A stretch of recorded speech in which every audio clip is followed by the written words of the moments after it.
Cleveland. A big weekend of wrestling here at the Cleveland State Convocation Center. Right now, we get a chance to look at the top 2 Division I programs in the nation, working their way through the brackets to the championship round. Number 1, Oklahoma State, and number 2, Illinois.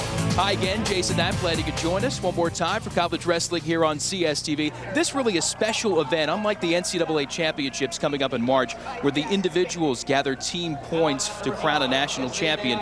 Here in January, the teams come, bracket of 16 in Division I, working their way down. 10 best guys from one school against the 10 best from another to crown a dual champion. And it's not only happening in Division I, 3 days of wrestling, crowning champs in Divisions 1, 2, and 3 of the NCAA, also crowning champs in the junior college ranks for NAIA schools, and also a women's wrestling bracket in the collegiate level. This time around, we're focusing on Division I and these 2 great teams, Oklahoma State and Illinois. Quint Kesnick alongside as usual. And Quint, Oklahoma State, 2-time defending NCAA champ, 2-time defending champ of this event, and the Cowboys look loaded for bear again. When you want to talk excellence in college sports, you talk about wrestling, it's Oklahoma State. This is a program you can put against any others in any sport in terms of dominance. They're looking to three-peat this year for the NCAA championship. They've got 4 number 1 ranked wrestlers. You'll see Zack, Esposito, Pendleton, Jake Rosholt, and their heavyweight Steve Mocco. And certainly Illinois, no slouch. The Fighting Illini come in with 5 guys ranked in the top 5, and their program certainly elevating itself nationally as well as the Big Ten. Yeah, their coach Mark Johnson has done such a fabulous job. You're talking about academic All-Americans and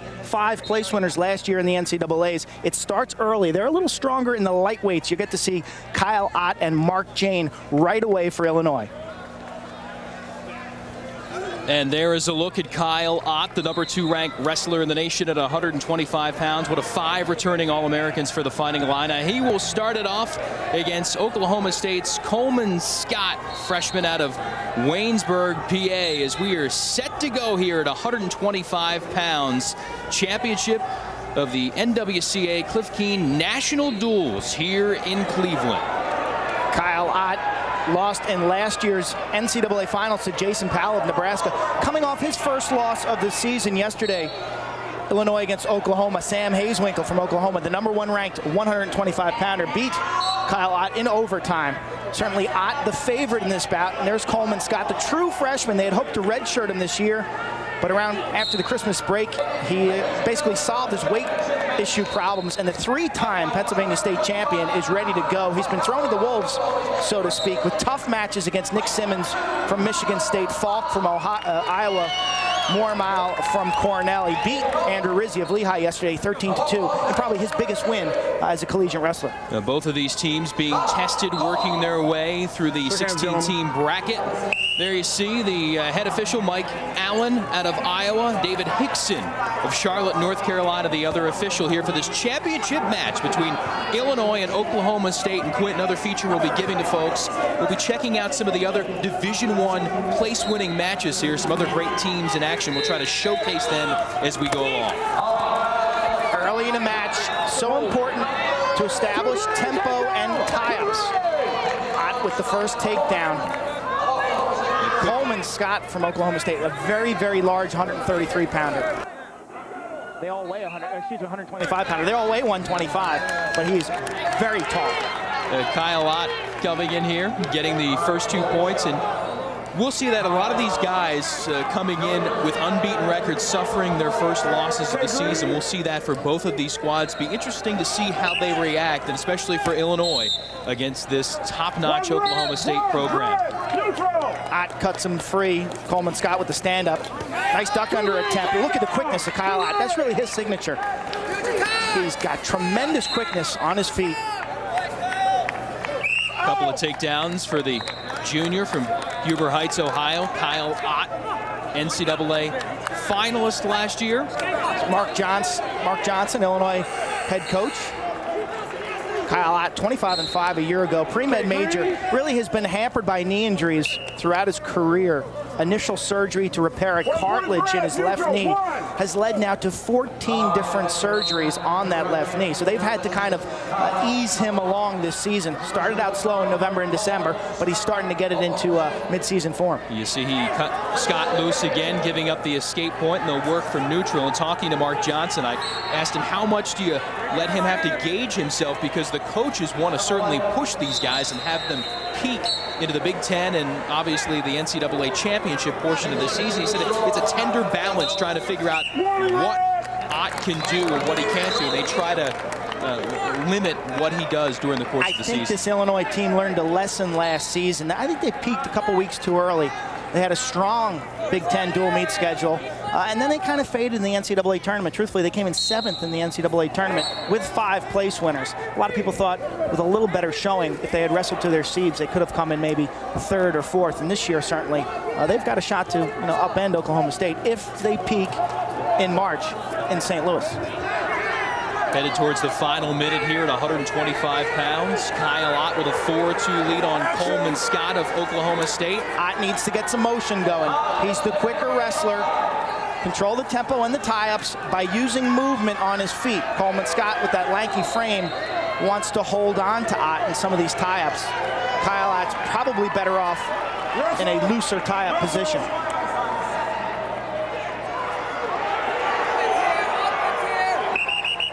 Come on, guys, wrestle.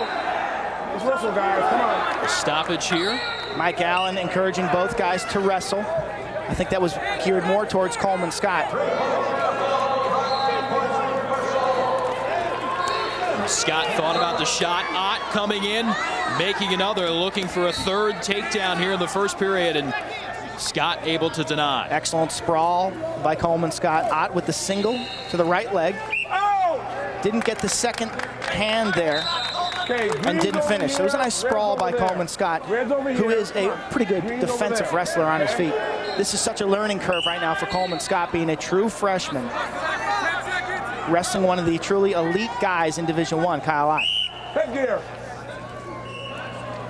Ott has lost his headgear, so they'll stop things for a moment, let him get reattached, and then go after it.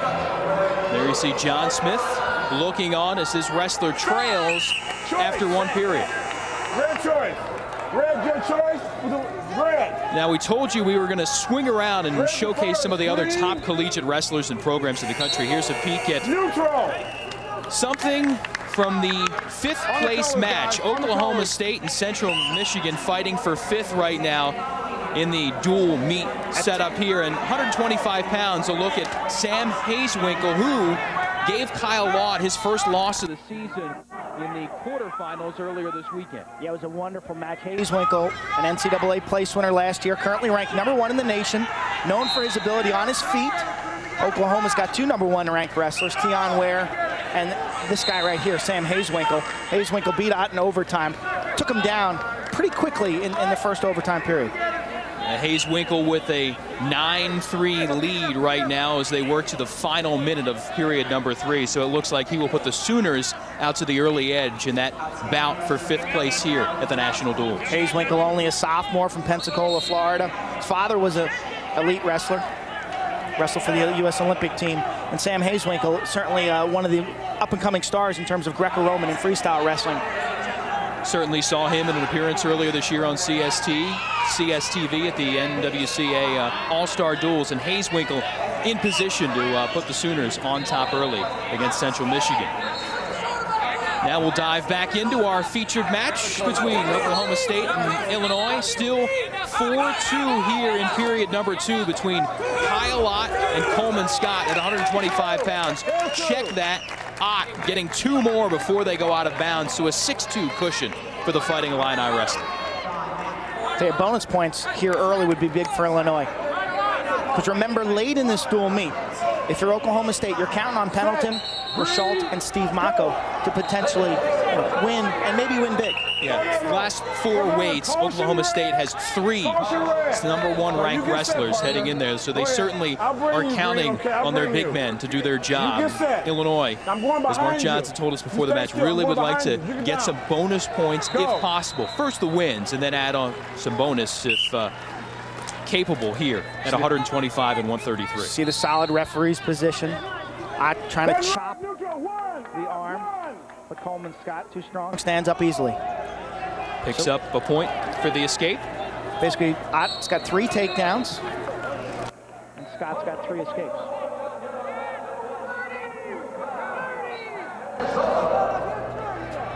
Scott so far not able to convert, really take a lot of shots against Ott.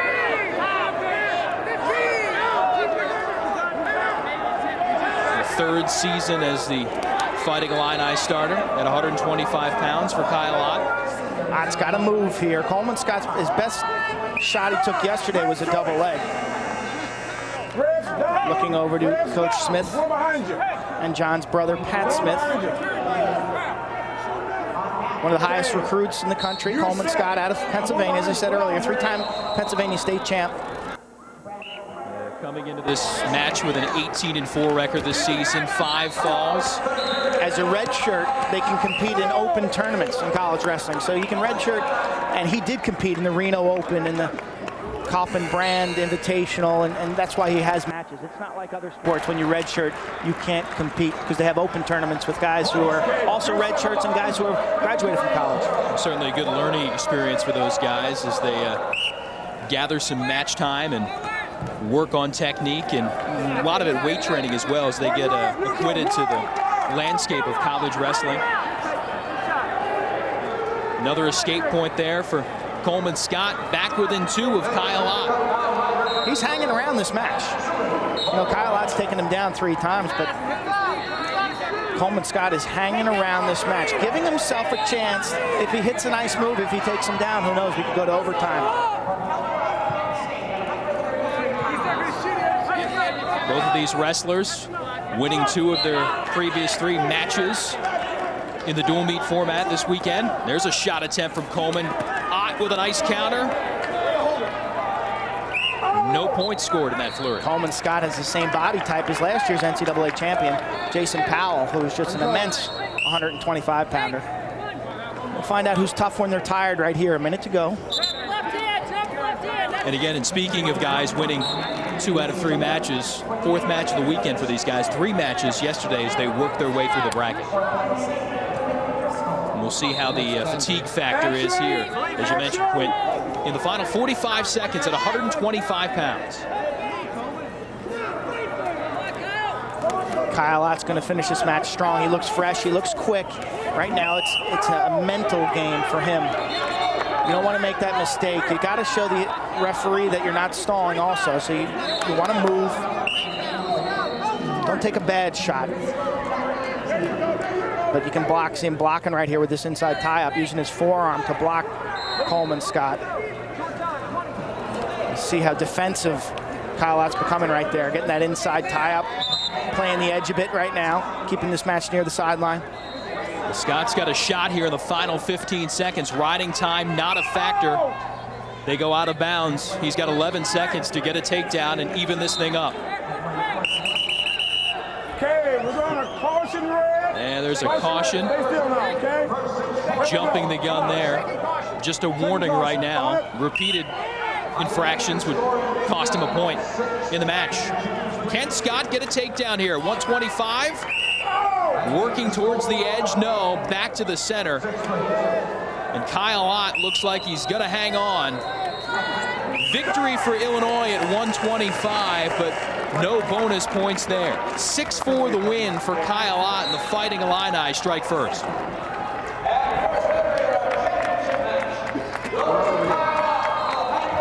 Mark Johnson's got to like the way Illinois starts it off. Kyle Ott, the pre-med major, gets 3 points for Illinois. I thought it was a dominating 6-4 win. Basically 3 takedowns. Coleman Scott was only able to get his points through some escapes. So Illinois getting an early jump here on Oklahoma State in the championship match in Division I of the NWCA Cliff Keen National Duels, and we are joined by Kyle Ott. Kyle, you really were able to set the tone with those takedowns early. Talk about your mindset entering this match against Scott. I just want to go out and wrestle the hardest I could for 7 minutes and just give my all. And whatever happens, happens. 3 takedowns. Your quickness on the feet was certainly the advantage of the match. He's an awful big 125-pounder, isn't he? Oh, yes, yeah. And that was my game plan, just try to go after him the first period and get a couple takedowns if I was able to. Set off to a good start. Kyle, you're probably sick of hearing this, but how's your knee, and how does everything go with that? Is it where you want it to be right now as you head to this point of the season? I don't think it'll ever be 100%, but every year I just keep doing physical therapy exercises, and it seems to keep getting better, so I'm pretty lucky about that. All right, Kyle, congratulations. Kyle Ott, the victor at 125 pounds, giving Illinois the early lead in the championship of this dual meet match. Coming up, 133 between Illinois and Oklahoma State. She had her license for 45 minutes. And 2 accidents in less than 10 seconds. 2. I'm State Farm Agent Kevin Weber, and this is a true story. Yeah, I was scared. I didn't want to call my parents. I called her parents. He really treated her like she was his own daughter. I handled her claim and gave her a few pointers. A lot of pointers. A lot of pointers. Any insurance company can promise you a good price, but nobody takes care of you like State Farm. We'd love to prove it to you. Call an agent today, like a good neighbor. State Farm is there.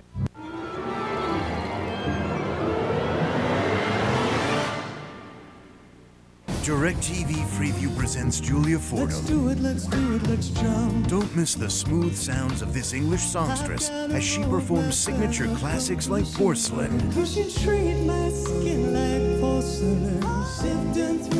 Julia Fordham, live at the Los Angeles House of Blues.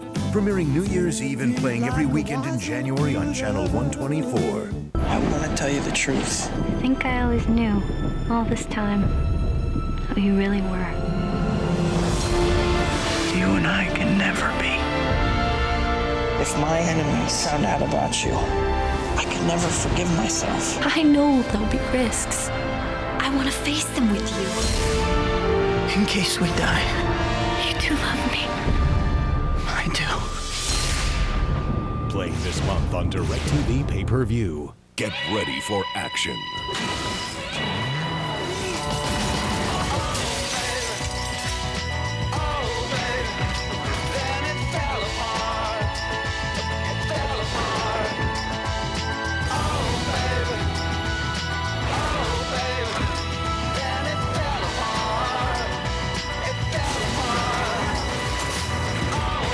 Starting at Channel 125. Order with your remote, only on DirecTV Pay-Per-View.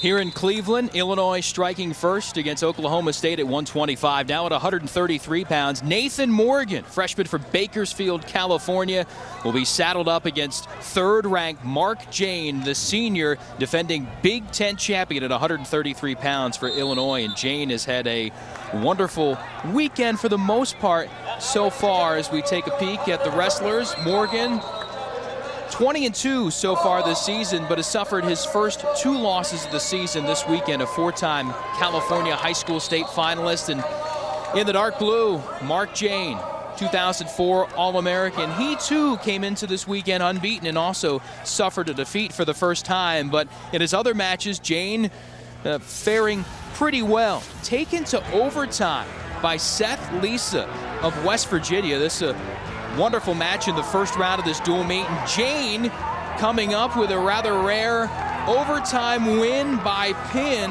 to take the victory and help the Fighting Illini in that first round win against West Virginia. And then in the quarterfinals against Oklahoma's Joe Comparin, a 6-1 victory for Jayne. But he did suffer that first loss of this season to Minnesota and 5th-ranked Mac Ryder, 7-4 in the semifinals. But here we go. In the championship of this national duels at 133, Jayne of Illinois and Morgan of Oklahoma State. Jayne physically is a bull, usually very aggressive early in his matches. His motor goes for the entire 7 minutes, but he wants to capitalize early. He comes out very offensive-minded. Sometimes early he forgets about his defense. But this is a matchup, again, of experience for Illinois versus inexperience for Oklahoma State. You've got an NCAA place winner in Jayne, 7th in the nation, going against a true freshman for Oklahoma State. As you talked about Nathan Morgan and that great career he had out in California as a high schooler, 166-6 in high school. Again, one of the top recruited athletes coming out of his class. But this is a different league. This is Division I college wrestling. Nathan Morgan with a bright future, extremely bright future. And you gets tested today. Yeah, you talked about some of these guys being able to redshirt their true freshman year and gain that experience. He was on track to redshirt. They decided they're going to need him, pulled him out, and he has fared pretty well so far. Again, 20-2 this season. Morgan a little banged up there in front of the Oklahoma State bench. We're going to have a little blood stoppage right there. I believe the back of Mark Jayne's head hit into the nose of Nathan Morgan. How does this freshman stack up? Well, he lost to Travis Lee of Cornell 5-2. Here you see the action. Oh yeah, shoulder blade to shoulder nose. to nose or head to nose.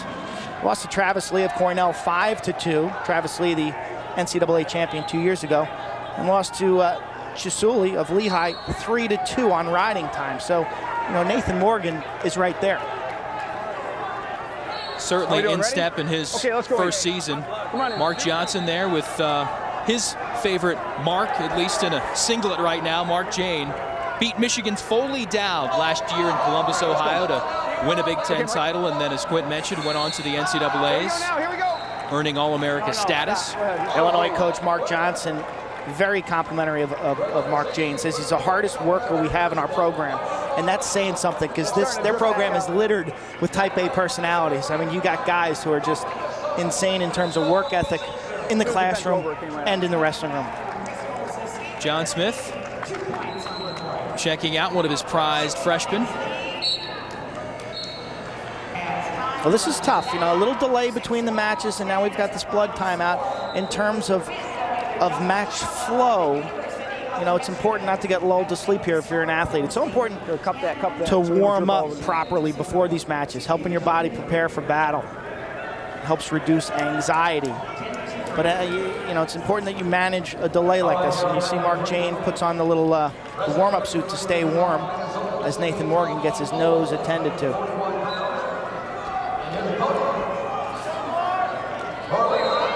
Coach Smith, full service there, getting this guy some water, making sure he's okay. While we've got a little break, we're going to break away again and check out another match between 5th-ranked Lehigh and number 8 Minnesota. This is the match for 3rd place at 141 pounds. Taking a peek at another top 5 wrestler, Corey Cooperman of Lehigh. Yeah, of Lehigh. We got to see him at the New York Athletic Club, and yesterday he put on a show at 141. The power and just the absolute brute strength that he showed against Frischkorn from Oklahoma State, lifting him off the mat. And Corey Cooperman's a guy who's an inch away from being an NCAA champion. If he puts it all together, he is right there. And they are scoreless, that match between Cooperman and Tommy Owen of Minnesota at 141 pounds.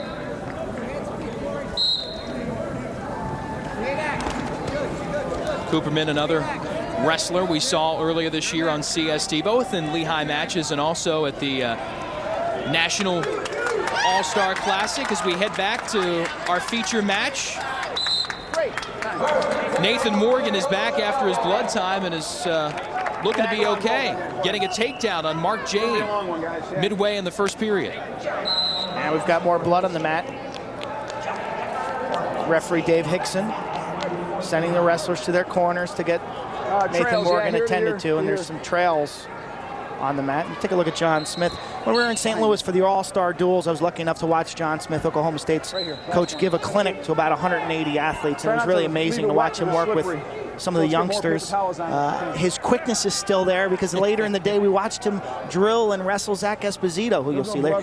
And Coach Smith just absolutely diced up and tooled on Zack Esposito. Hard to believe that a guy who's nearly 40 years old and spotting Esposito maybe about 10 pounds, just easily beat him up pretty good. And Esposito even admitted it, said, you know, I rarely can score points on my coach, John Smith.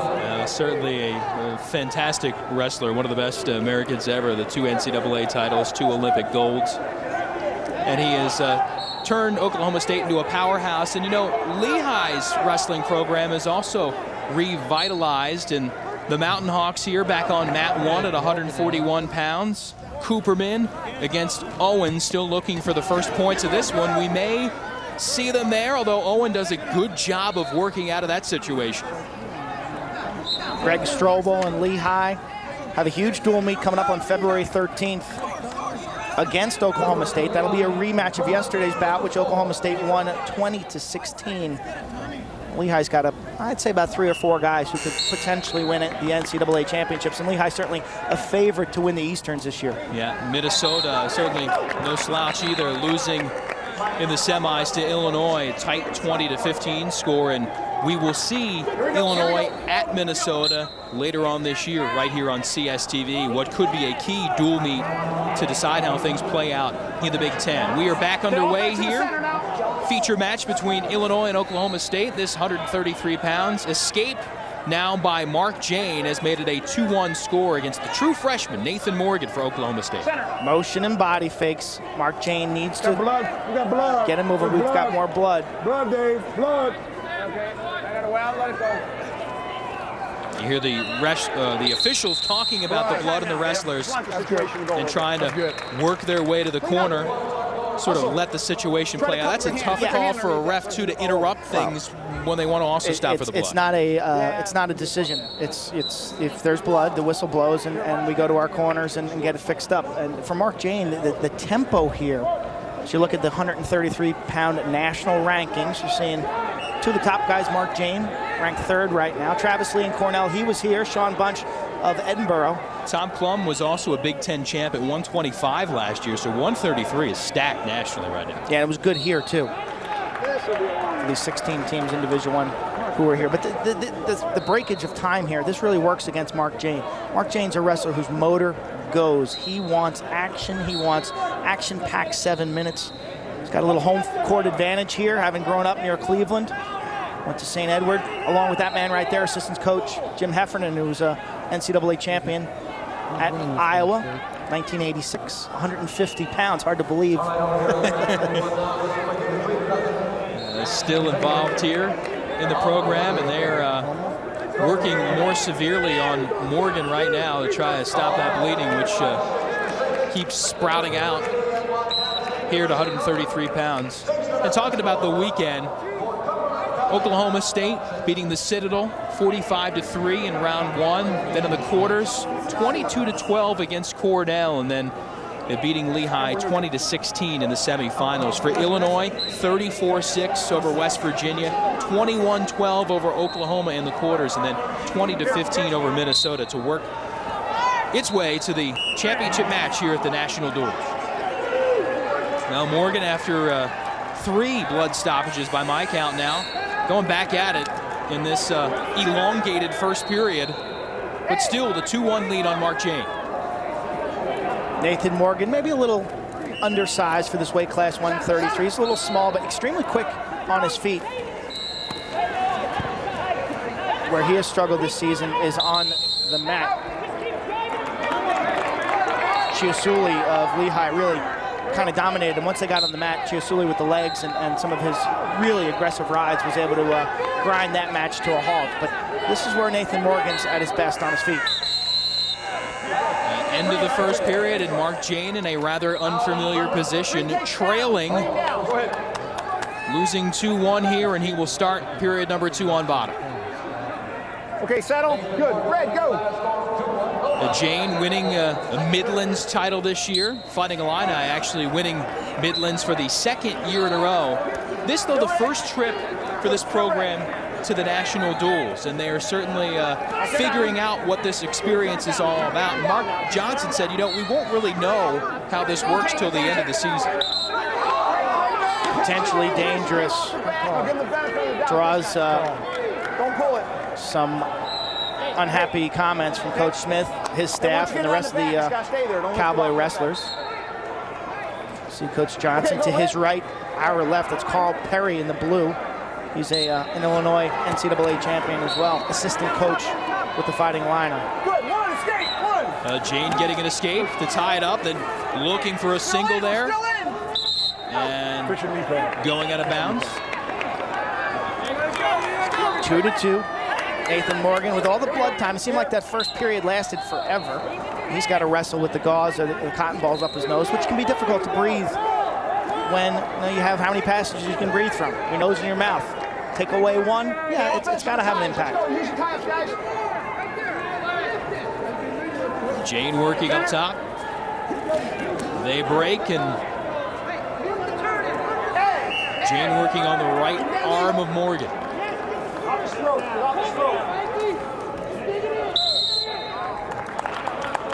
Both these guys have really superior leg attack defense. Talking about stopping all takedown attempts. Jayne certainly one of the stronger guys you'll see for this weight class. Definitely strong to where he's not going to be overpowered by Nathan Morgan. Morgan has got to use motion, deception, setups to get some movement out of Jayne and then capitalize. Jayne and Morgan even at 2 in a slow-moving but still entertaining match here at 133. Jayne working in there, and good defensive maneuvers by Morgan. Jayne with a front headlock, trying to shrug and spin on by. Switches off for a single. Morgan trying to basically ease himself out of bounds. We're still in. Jayne trying to finish. Look at him lock that foot into trying to keep it at bounds as Morgan tries to work him to the side, and finally Morgan able to achieve his intended goal in that situation. Earn the stoppage, and back to the center they go. Stay here now, stay center. Finish off every period on top. You don't want to relax under 10 seconds to go. This is where you can get a little mental edge. So 2-2 for Morgan and Jayne headed to 133. Let's swing back to that match at Lehigh in Minnesota just a moment ago at 141 pounds. Cooperman and Owen working in the latter stages of the match.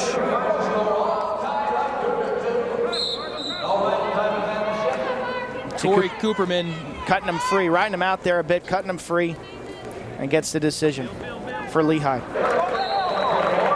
A 4-1 win for Corey Cooperman, helping the Mountain Hawks in that match against traditional Big Ten power Minnesota. And back on the other match, you can see in the bottom of your screen, Nathan Morgan with a big maneuver there, taking a 5-2 lead now. An escape and a takedown they gave him. Jayne's a little shaken up now. You see Jayne too. Got that look on his face like he's upset with himself and giving up some points to the freshman here in the third. Nathan Morgan may be the top-ranked 133-pounder in the Big 12 already as a freshman. Not the conference's strongest weight class, but this kid now is making waves already.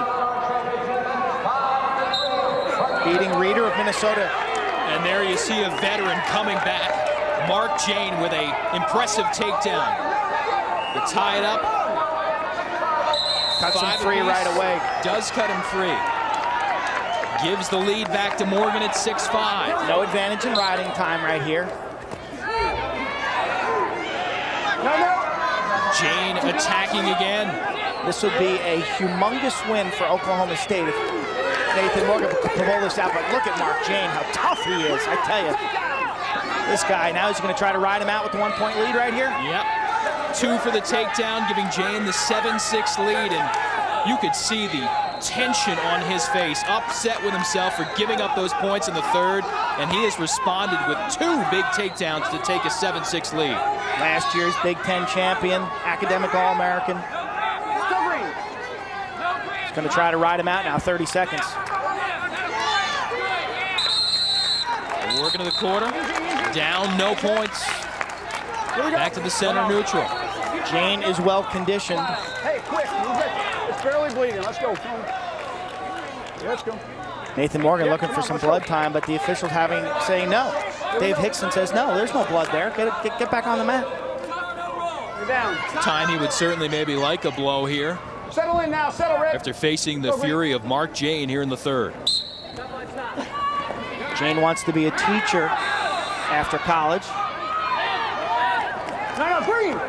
No escape right there. You see how Jayne maintained the contact, basically. Maintained control as they were going out of bounds. Okay, 16. Stay here. 16. Stay here, guys. Stay here. Stay here. Questioning about the scoring. Wanted a few seconds put back on the clock. Yeah, 16 seconds. They've got it corrected. Mark Jayne clinging to victory. Let's see if he can just ride it out here on top. Morgan wanting the escape. Good. Stay there, Mike. Jayne. Look at Jayne dig in. So tough. So tough. But Nathan Morgan, I think, made a statement this weekend here in Cleveland. Yeah, he may only be a freshman, but he's given these more experienced, these more veteran guys all they can handle. Just a matter of time before Nathan Morgan's going to be an elite guy at 133. So like his teammate Kyle Ott, Mark Jayne severely tested, but coming through with a big win for Illinois. 7-6 the score, and the Fighting Illini taking a 6-0 lead in the overall match. They had maybe hoped for a bonus point here or there, but certainly they will take the 2 victories, and Jayne huge in the third. Yeah, 2 takedowns, I believe, in that third period. Excellent single leg takedown right there. Just such a bowl. And Mark Jayne joining us live. Mark, you could see it on your face. You were mad you gave up those points there in the third. Was attacking right away and jumping back on him your goal? Yeah, I wanted to keep pounding on him. Bring him down for the third period and get after him then. Mark, wrestling here in Cleveland. You got a little home mat advantage. To tell us about what it's like to be back near your hometown. Yeah, it's awesome. We got all my family and friends out here. A lot of them can't normally watch me wrestle, so it's really special for me. Hey, Mark, you came in unbeaten. You suffer a loss yesterday. How does your mindset change? What is that? Does it sort of burst your bubble? How did you go about recovering from that? It wasn't too big a deal. Our team won the match and we advanced to the finals, but I know I didn't have my best out there, so next time I'll see the kid, I'll hopefully have my A game. Mark, congratulations. Certainly a winner today. Mark Jayne, the winner at 133 pounds, giving Illinois the 6-0 lead on Oklahoma State here as we continue the championship of the Cliff Keen National Duels in Cleveland. Illinois on top as we head to 141. This presentation of the NWCA Cliff Keen National Duels is presented by Hershey's Smart Zone Bar. Now you're snacking. I'm Denise Austin, and when you choose new Hershey's Smart Zone Nutrition Bar, you're snacking smart. Kate Turner's snacking smart because Smart Zone's a controlled release nutrition bar based on the Zone diet. Glenn Anderson's snacking smart because Smart Zone helps curb his hunger. Carol Davis, Joe Santos, and Tracy Richards, they're all snacking smart because they're getting a nutrition bar with a great taste of Hershey's. New Hershey's Smart Zone. Now you're snacking smart. The Cavalier logs on for the highlights. Sebastian logs on for the news and scores. And Uga logs on for the great gear. Get as inside as they are without roaming the sideline. Log on to collegesports.com, your #1 online source, giving you more college sports action than anyone else. More live college sports with unlimited access to thousands of games with College Sports Pass. Follow the game in real time with Game Tracker. You'll find it at collegesports.com, where the Chief will find you. 2 wins for Illinois so far. Now we move to 141 pounds. #1 Oklahoma State will trot out 19th ranked Ronnie Delk, the senior from Collinsville, Oklahoma, against Cassio Pero, sophomore from Chicago Heights, Illinois. Okay. There's a look at a guy who's got a 14-11 record this weekend. First year starting at 141 for the Illini, and he will take on Delk, who will go for, that is Delk for Oklahoma State. And then we'll see Pero for Illinois coming up at 141. And sometimes you get a little confused, both schools featuring that orange prominently. Go, shake hands. This is a big swing match. Delk is ranked about 19th in the nation. Cassio Pero unranked, 12-6 last year. But talking to Coach Mark Johnson before this dual meet, he says, we've got to hold serve early at 25 and 33, and then if we could pick up one at 141, Oklahoma State to me is only vulnerable maybe here and then maybe later at 184, but otherwise you're looking at top-notch guys.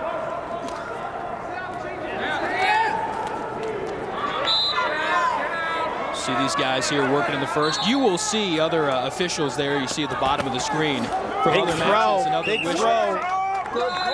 No takedown. No points Thrown there. off the mat, Cassio was. Illinois state champ from Mount Carmel. He's got to wrestle 7 minutes hard, intensely, says his coach Mark Johnson. No timeouts during the match.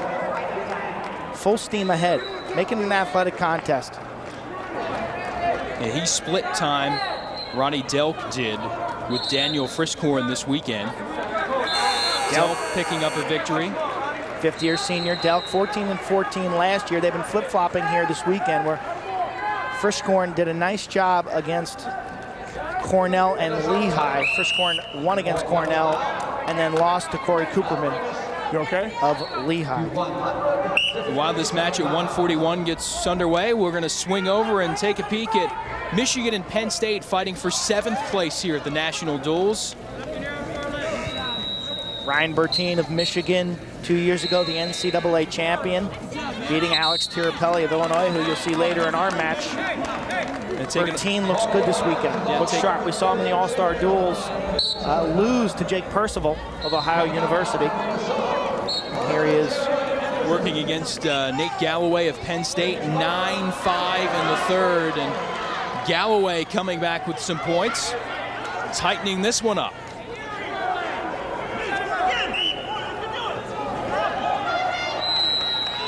Bertine in Michigan, already dealing a loss to Penn State earlier this season during the Big Ten season.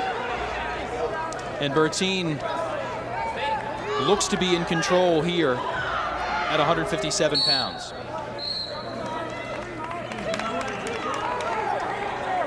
Back now to the feature match. Illinois and Oklahoma State at 141, Delk and Pero. Delk's got to get his hips up. No, good hold. This is going to be 2. It's going to be 2. He's got the overhead cradle there. No takedown. Wow. I thought he had basically an overhead cradle in. Can't get it done before they go out of bounds. So many of those scrambles are determined by, your hips. All Delk had to do was get his hips up above Cassio Pero's, but just couldn't do it. And Delk upset Alex Sertis of Iowa in the Cowboys dual meet win of the Hawkeyes a week or so ago. Coach Smith saying real breakthrough for Delk. First time in a while he's beat somebody that he wasn't supposed to. That's a certain mentality too, that you can raise your game. Confidence is such a monumental part of being a college wrestler. All these guys talk about when they're freshmen, they come on campus and they don't get a takedown for the first 3 weeks of practice. This is the end of the Bertine match. See good movement. And Ryan Bertine, Michigan wins, but you talk about high standards. An ex-NCAA champion 2 years ago, as I said. Bertine wins, but doesn't seem like he's the happiest camper. Certainly a fine finish there and a scramble situation here. Still looking for our first points as we get underway in period 2 at 141.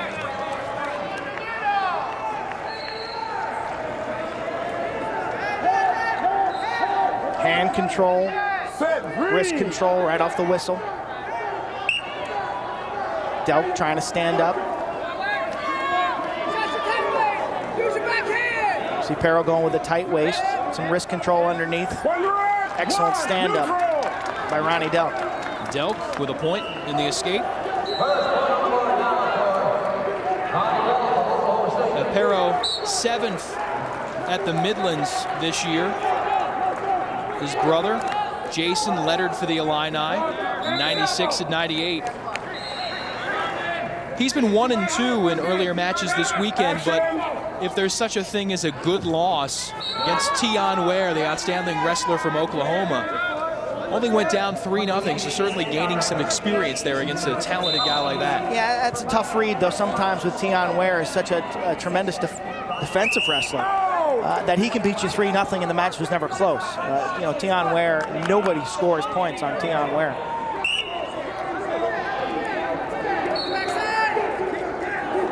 Oklahoma State as a team known for their leg attack offense, single legs. It's really the staple of John Smith's career. There's no one quicker on their feet than John Smith in terms of his movement and in terms of his single leg and his finishing ability. And this entire team, their strength are their single legs.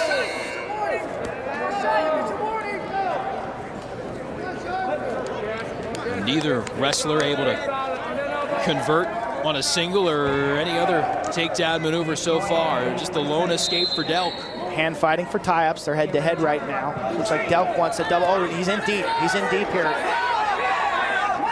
He's got to work the clock and the edge. Kehrer got a strong overhook right there. Trying to limp arm out, Delk. Time, no points. No points, again, out of bounds. We've had a lot of flurries near the edge. Hold on, Mike. Hold on. Mark Johnson knows that a win here at 41. What happened here? It was a clock miscue right now as they were headed towards the end of the period. And they're going to rectify that right now. Instead of going to 0-0, it went to 16 back up. It had counted down to 1. So they're going to end the period, put 2 up on the board, and go to the third right now. Ronnie Delk still clinging to that 1-0 lead against Cassio here at 141 pounds. Illinois, second ranked in the second seed here in the national duels against #1 Oklahoma State. An escape for Pero, 1-1. Even Steven here in the third. 1 against 2. We were talking before the match about Illinois and the winter they're having with Steve Weber and their #1 ranked, or excuse me, Bruce Weber and the #1 ranked Illinois basketball team. When was the last time a team was ranked #1 in basketball and wrestling? Be a good trivia question. Trying to play the memory game here and thinking of that. Not only that, men's gymnastics team, #1. Tennis team, the men were 2003 national champ, and they are highly ranked again. And now we've got looks to be a cut on the ear, the left ear of Ronnie Delk. Men's tennis, Champaign, Illinois. Not exactly two things that you would put together, but their coach, Craig Tiley, has Illinois ranked #4 preseason in men's tennis. 1:30. 1:30 to go. We're tied up at 1. Slight riding time advantage for Pero. It's going to come down to who can score some points here. So many times the skill level, the technical skills are equal. College wrestling, NCAA wrestling, I'd say about 90% mental. Oh, nice inside trip.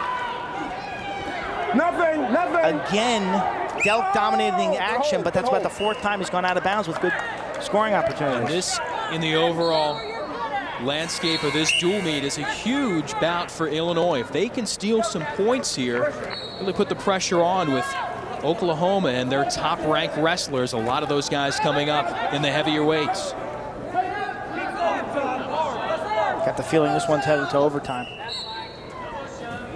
50 seconds before we get to extra time. See if either wrestler makes a drastic maneuver here. Delk's got some good penetration. His drop step was solid. He was changing his levels. It's the finishing that hasn't been there. And unfortunately for him, he's been near the edge of the mat when he has attacked.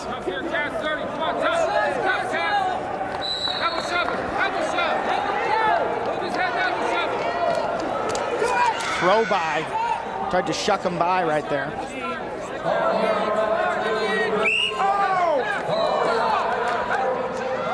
14 seconds left. We'll see if either wrestler takes a shot or if they're content to play it out in overtime. Ronnie Delk last year, 4th in the Big 12, did not get a wild card to the NCAA tournament, lost a lot of close matches. This really has been symptomatic of Ronnie Delk throughout his career at Oklahoma State. A lot of close, low-scoring matches. 1 minute, first takedown, guys. We're ready. Here we go. We're ready. Overtime begins. 1 minute. Takedown could win it. Delk going in deep. Nothing yet. Nothing yet. Smith wants the points. How Pero got out of that. He was down on his hip. Yeah, I'm with you. No reaction. I thought Delk had him. I said I'm with you. No reaction. Okay, good. Well, the referee's conferring. That would have ended this match. Sudden victory. Agreeing on the call. First point here in this first minute ends it.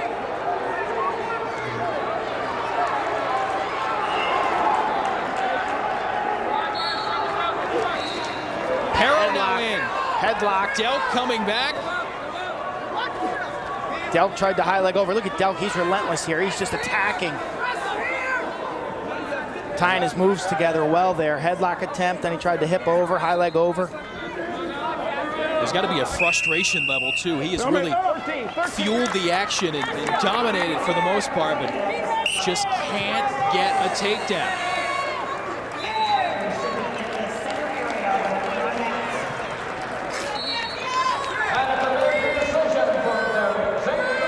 And after 1 minute of overtime, we will continue.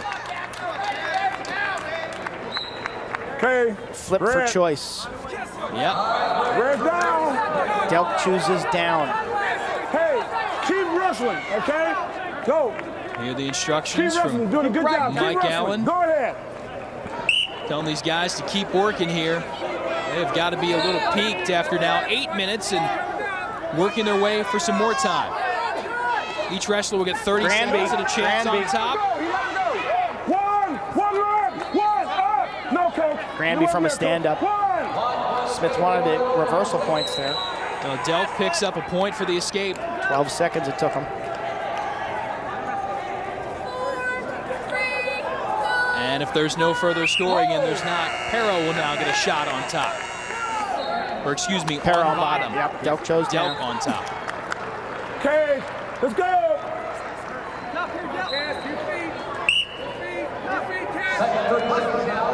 Delk rides him out, he wins. We're tied back up. Cuts him loose, even up at 2. Riding time not a factor in this first round of sudden victory. Later it will be.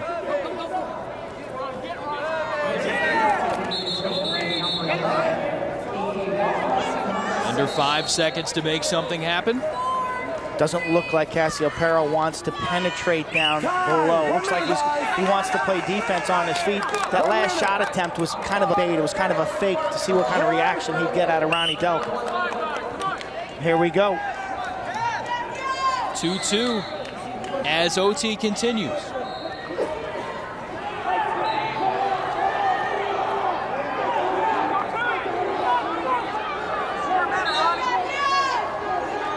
Talk about 7 minutes. These guys train for hours and hours for 7 minutes. And how many of these big matches go longer than 7? Delk trying to finish again, and Pero slithers out one more time. More action by the edge. Oklahoma State coaches just upset with the officiating there. They thought that Pero fleed the mat.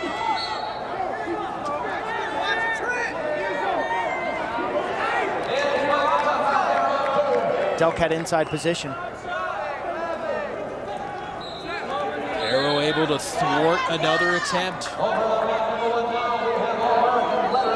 Time winding down. Pero with a shot. That was a good shot. Oh, nice little counterattack by Ronnie Delk right there. As Pero, there's a tendency to relax after your shot. You assume that the sprawl and you both will back off, and that was a good time for a counterattack. Here we continue in overtime at 141 pounds. Ronnie Delk of Oklahoma State, Cassio Pero of Illinois, tied at 2. Illinois with a 6-0 lead in the duel. Pero picks up a point there for the escape.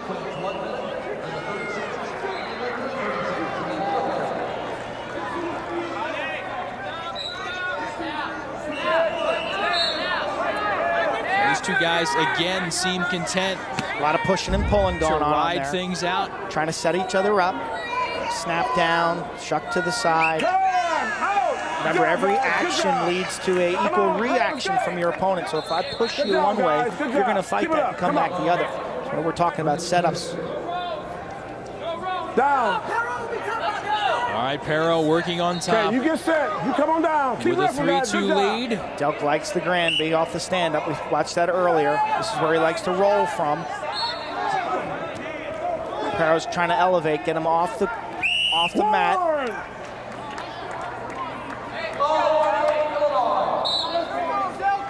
Out of bounds. Pero warned for stalling. Yep. Let him get set now. Let him Next get set. one will be a point. Okay, go ahead, Green.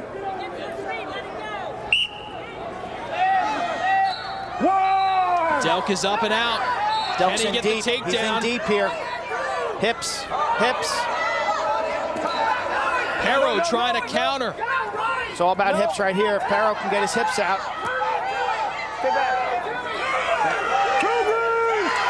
Two blue. Wow. At the buzzer. Cassio Perro hanging on and pulling a upset at 141. Overtimes, he hung around and picks up a huge win for Mark Johnson of the Fighting Illini. 5-3 the score. Okay, you got a feel for Ronnie Delk, who I thought was the aggressor that entire match. But Cassio Perro hung in there, and finally was able to avoid being taken down there. 9-0 now in favor of Illinois through 3 matches. That is a huge win for the Fighting Illini, and the victor at 141, Cassio Perro. Will take a peek at him in action here in that final sequence. There's the final takedown. Delk was in deep, but Cassio Perro had his hips off to the side and then finally behind Ronnie Delk. Terrific, terrific match. And here is the winner. Congratulations. Talk to me about sort of hanging on there. It looked like he had you in his clutches a few times. You were able to escape and then finish him off. Yeah, I mean, I was trying to get some solid holds, but I mean, it was getting a little slippery towards the end because we were so sweaty, but I'm just glad I pulled through with the win. Cassio, your coach talked about you needing to wrestle 7 minutes. Did you think it would take 9 or maybe 10? Actually, I'm prepared to take as many minutes as it takes, but yeah, I don't know what to say. I'm just glad I came out with the victory. It was a hard fight. When you're in overtime, is it tough being cautious as opposed to being aggressive? How do you approach things? I mean, in overtime, you really want to be the one to take all the shots, but I mean, first person to score wins, you know, so you got to go out there and just take your shots. Can't wait on anybody. And it worked out for you. Cassio, congratulations. Thank you. Another win for Illinois. 9-0, the Fighting Illini. Can they pull the upset of the #1 ranked team in the nation? Got to stick around and find out here on CSTV.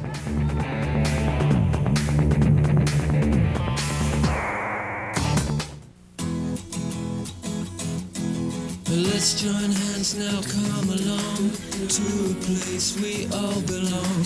People, let's get together. Last year, 1 million people, enough to stretch from the Gulf of Mexico to the Grand Canyon, switched their car insurance to Allstate.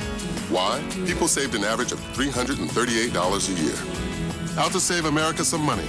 That's Allstate, Stan. Are you in good hands? Let's join hands now, come along. Wrestling. 101. Escape. A wrestler from the bottom position breaks away from the offensive wrestler. Takedown. From a neutral position, a wrestler gains control, forcing their opponent to the mat. Pin. When a wrestler's back is in contact. When a wrestler's back is in contact with the mat for 1 second.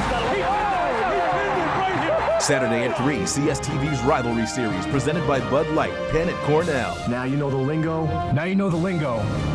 Use it. Log on to collegesports.com, your #1 online source, giving you more college sports action than anyone else. More live college sports with unlimited access to thousands of games with College Sports Pass. Follow the game in real time with Game Tracker. You'll find it at collegesports.com, where the Chief will find you. Illinois unbeaten so far in this dual meet as we head to 149. Dietzen and Esposito, as Illinois and Oklahoma State continue this championship match of the national duels. Anton Dietzen, 7th at the Big Ten last year, qualified for the NCAA, and there is the NCAA finalist, #1 ranked wrestler in the nation right now at 149, Zack Esposito Jr. out of Blair Academy in New Jersey, and wasting no time. Takedown in the first 4 seconds, and Esposito with a quick lead. And you know what? Oklahoma State needs to build some momentum right now. Zack Esposito has the ability to be a takedown machine. Looked a little rusty this weekend. I think he's gotten a little away from his game and trying to do too much. I think his focus should really be on his feet. He might have the best single leg takedown that I've seen so far this season. Last year, lost in the NCAA finals to Jesse Jansen of Harvard. Had won 26 straight prior to that. lost yesterday to Dustin Minotti of Cornell, who we watched Esposito take apart Minotti in St. Louis in the All-Star Classic right here on CSTV. Interesting to see a guy later on in the season, Minotti obviously learning some Beautiful things. duck gun. Yeah. Absolutely textbook. You see the explosion, the quickness, the penetration through the man, not stopping halfway. Expect to penetrate, expect to get there. Continue wrestling, both wrestlers. And he's out the back door. Esposito from Blair Academy in New Jersey, the absolute wrestling factory. Okay, here we go. Worked on his level changes over the summer against Jameel Kelly, an Olympian who trains at Oklahoma State. Oklahoma State, in fact, 3 Olympians in 2004. Kelly picking up a silver medal in Athens. And Esposito getting to work out. What's that experience got to be like to work out with that caliber of wrestler and be able to do that on a regular basis? He's basically working out with a professional. It'd be the equivalent of a college basketball team working out with, you know, Shaquille O'Neal or someone coming 26, 27, 28-year-old working out with a bunch of 20-year-olds. So that's the way you get better in wrestling. You wrestle against better competition. Work out, let's go, come on. Esposito, high praise from his coach. John Smith says he doesn't miss too many details in terms of his training, his drilling, and his overall preparation. Keep working, guys.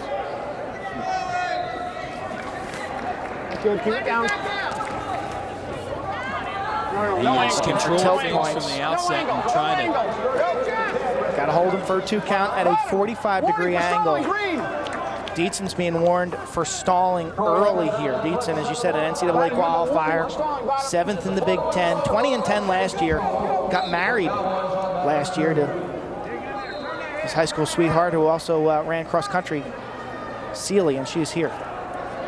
Dietzen came to Illinois as a walk-on and has worked his way into the starting squad. Esposito's got the leg in good. He's got Dietzen down to a base, and we've got a stalemate call. Oklahoma State looking for another stall call, which would be another point for Esposito after the 1 warning already to Dietzen. I think Esposito wants bonus points here. The question is, how do you get him? Is he better off trying to work a tilt or a pinning combination, or should he cut him free and play takedown with him? You know, so far as dominance, it's not going to let him go here, obviously, with no time left in the first.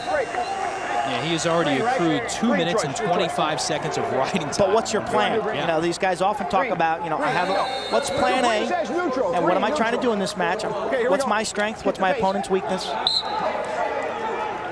And then plan B, C, and D come when, you know, stuff doesn't go your way or plan A doesn't work. Always good to have something in reserve.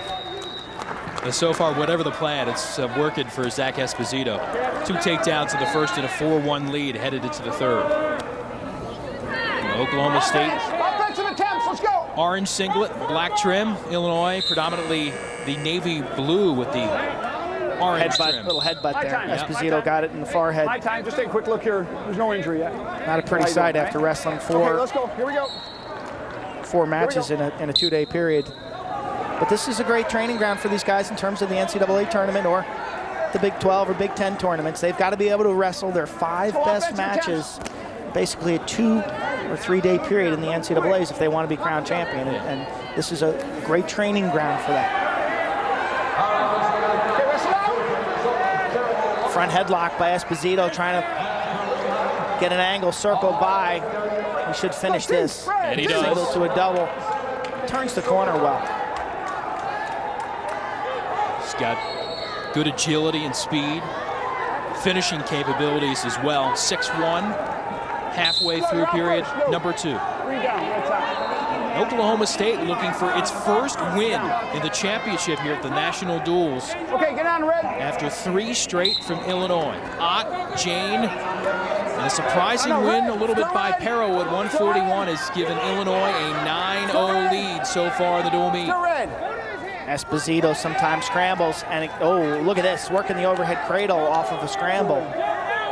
And he's in the crotch pretty good right here. And he's got Dietzen on his hip. We're looking at potential back points. Trying to close this off. Dietzen trying to fight it off. Yeah, this all started with a Dietzen switch, and it looked like he was going to reverse Esposito. Next thing you know, Zack Esposito is making something happen here. That's a tough stalemate if you're Zack Esposito. You got the good Navy ride, basically, where you're in between the legs. Your man's in a vulnerable position there because his hip's down, and you're about to turn him. Dietzen getting the benefit of the call. We'll see if he can take advantage and hang on here at least. Latter stages of the second. Esposito unable to add anything more to his lead. Down. Red takes down. Esposito has accrued 3:28 of riding time. Here's the Esposito takedown. Here you go, Red, go. Just turning the corner, working from a single leg Okay, settle. up to a double. That's Okay, go. when he's at his best. On his feet, attacking. So much of what he does is basically a mirror image of John Smith. Don't grab his headgear. That's it. Using motion and body fakes to set up his single. We've seen him shoot mainly to this near leg. His left leg, that one right there. Yeah. That's the one he likes the most. Esposito picking up another point on the escape. It's 7-1, and he will get one for riding time. That's already locked up. So he's got a 7-point cushion right now. If he can get to 8. He's got a stalling point right there. Working the Russian tie-up. Sets up the single. Question is, can he finish right now? Dietzen trying to scramble out of this. You look at the flexibility these guys exhibit. If he can get some of these whacked out holds, these funky holds. Improve this. Improve. That's going to be a stalemate here. Can't see this going anywhere. Break. And they break. Again, mentioned if he gets to 8 and gets into the major category, he'll pick up 4 points. Okay, we're neutral. Anytime it gets to 15 in the match, it's called. Technical fall worth 5, and then the fall or pin worth 16 points. 1 minute to go here in the third. We're Dietzen right now. The goal would be to go ahead and try to score something. Oh, that's that duck under again. Beautiful, beautiful move.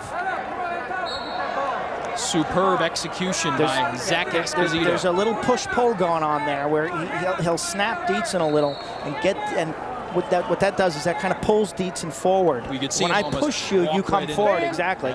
Change your levels, drop down low, and finish. This is just a beautiful move, and it looks smooth as silk. Watch this off a collar tie-up. That's an absolutely textbook duck under right there. Lift that elbow up high. The St. Louis meet, we had Chris Pendleton showing me that that morning in the ballroom, showing me the duck under, and both Pendleton and Esposito are masters of that duck under.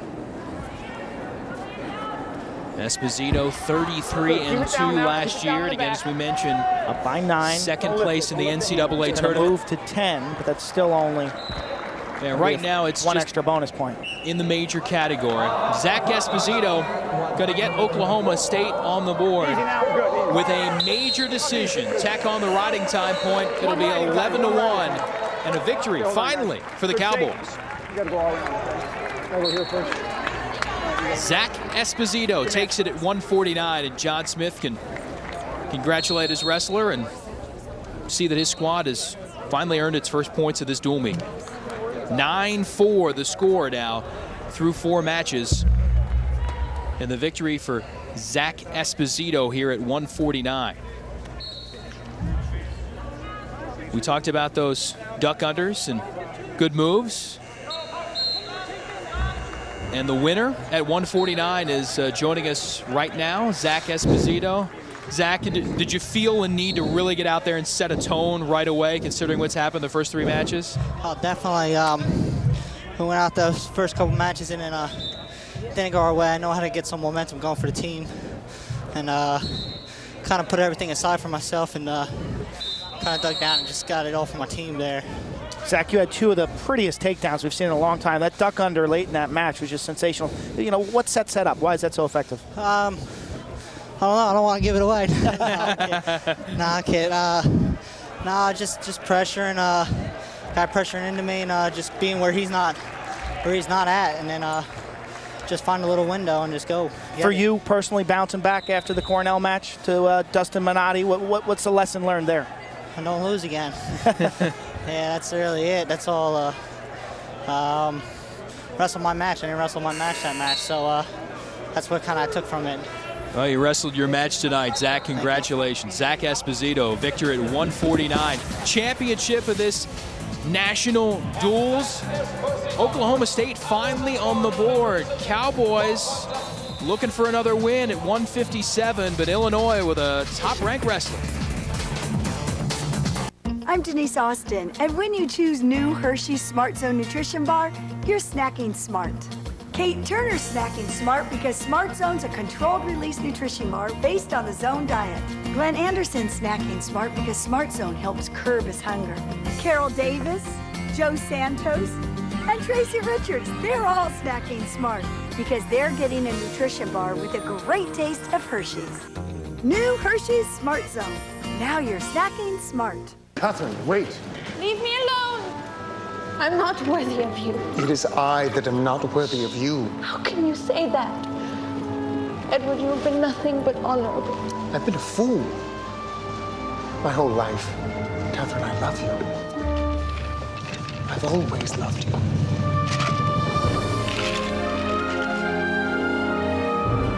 Oh, Reggie.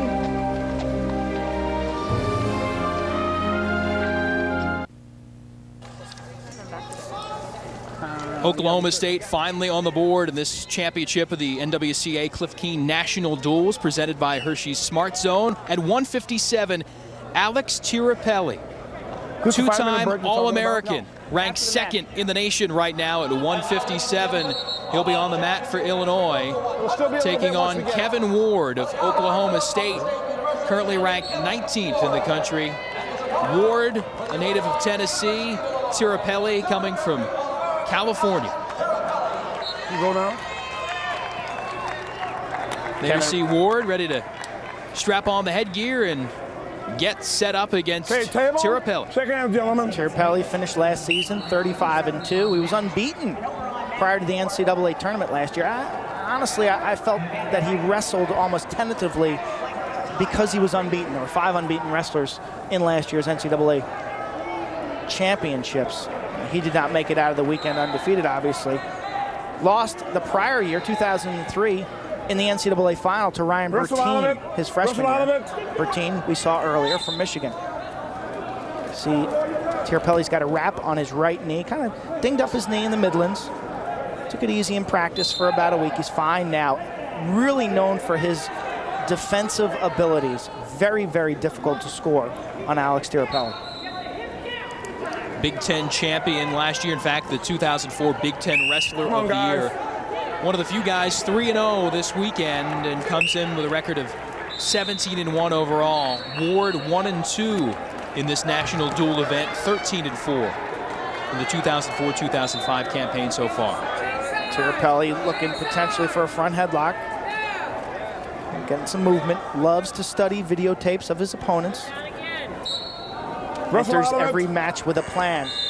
He's a valedictorian of his high school class. Wants to get his MBA after graduation from Illinois, from Clovis High School in California. His brother, Adam, won 127 matches at Illinois. Took an NCAA championship home in 2001. So this family now, with Troy, his younger brother, here on the roster as well as a redshirt freshman, is becoming the first family of Illinois wrestling. Troy redshirting this year. Apparently another Tirapelle demon, and has opened some eyes, even especially with that last name, but he is a force to be reckoned with. Adam's here in the audience as you look at John Smith. Adam won 127 matches, set the bar pretty high for the family, but the word is that both Alex and Troy may be able to eclipse that mark of 127 wins, and certainly Alex is off to a good start. 35 wins last year. Wrestle, guys. Not much wrestling as you hear that call from the official so far in this first couple of minutes of the first. We spoke to Mark Johnson, Illinois' coach, about not only is he dealing with some elite wrestlers, you know, guys like Kyle Ott and Mark Jayne. Now you're watching Alex Tirapelle, but this guy's great in the classroom as well, and what a luxury that is for him to be managing such focused and, you know, type A personalities. Says these guys don't make any mistakes in terms of their time management, in terms of their preparation, in terms of balancing, Wrestle, guys. you know, the rigors of academics, social life, and wrestling at the college level. Yeah, 3 or 4 academic All-Americans on the Illinois squad, including Tirapelle. Action, gentlemen. He has a history with Oklahoma State, not in Ward, but he did beat Johnny Hendricks last year in that NCAA tournament. 4-1, ended up with that 4th place finish. And again, All-American status for the 2nd time for Alex Tirapelle. I was out of Champaign this fall when Illinois started their wrestling workouts. I was there for a football game and just stood in and watched practice for about 20 minutes. But good to hear that Ron Turner, their football coach, is going to be working for the Chicago Bears. Talk about a great guy. Ron Turner, former head coach at Illinois, replaced by Coach Zook of Florida. So there's some turnover for Illinois as their football program looks to get back on top. No such changes planned for the wrestling program. I believe they're quite happy with the efforts of Mark Johnson now in his 13th season. Gave him a contract extension for 207. Gave him a little raise. Life's good if you're Mark Johnson, building a powerhouse. 8 top 10 finishes at the NCAA tournament in the last dozen years. And he's got to be a little concerned with Tirapelle here, not earning anything yet. In this match, he's favored at 157. He's got a spiral ride, switches off to a single leg. You know, in terms of bonus points, you know, Tirapelle historically is probably a better pinner than he is a guy who's going to get a tech fall. And so Johnson has got to say, you know, work with patience here. Let's not get sloppy and trying to dominate a match. So often you can get away from your game.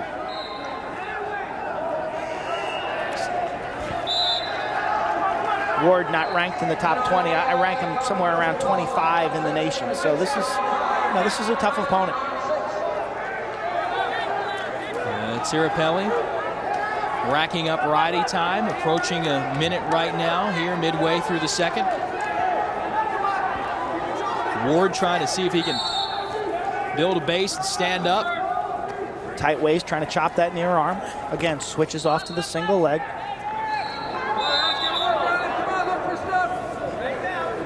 This is typical Tirapelle, dominating in low-scoring fashion. It's a style that will give you ulcers if you're a family member or a fan of Illinois, because he's in pretty much control right here. But you know, look at the scoreboard. Warning top, warning. There's a warning there against Tirapelle. Stall warning right there. And again, that's one of those situations when you've got a guy like that uses that style. He's got to be careful because mistakes could be especially crucial. Okay, go. Mike Allen positioning the wrestlers where he wanted them in the center. Ward still trying to stand up and get out, and he finally does. Red one. Picks up the first point of this match with the escape.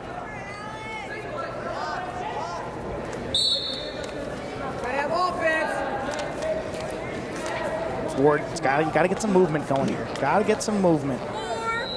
Tirapelle peeking at the clock. Okay, green. Through 2, Ward up 1-0. Tirapelle will start the 3rd down. He's got riding time in his back pocket. He's got a minute and 38.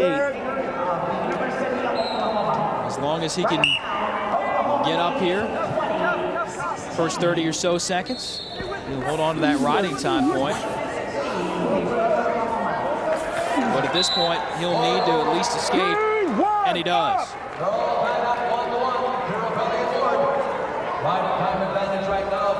Well, Tirapelle still holding on to riding time right now, but would like to add to it as he works on the single. Almost looked like a double that he switched off to a single there.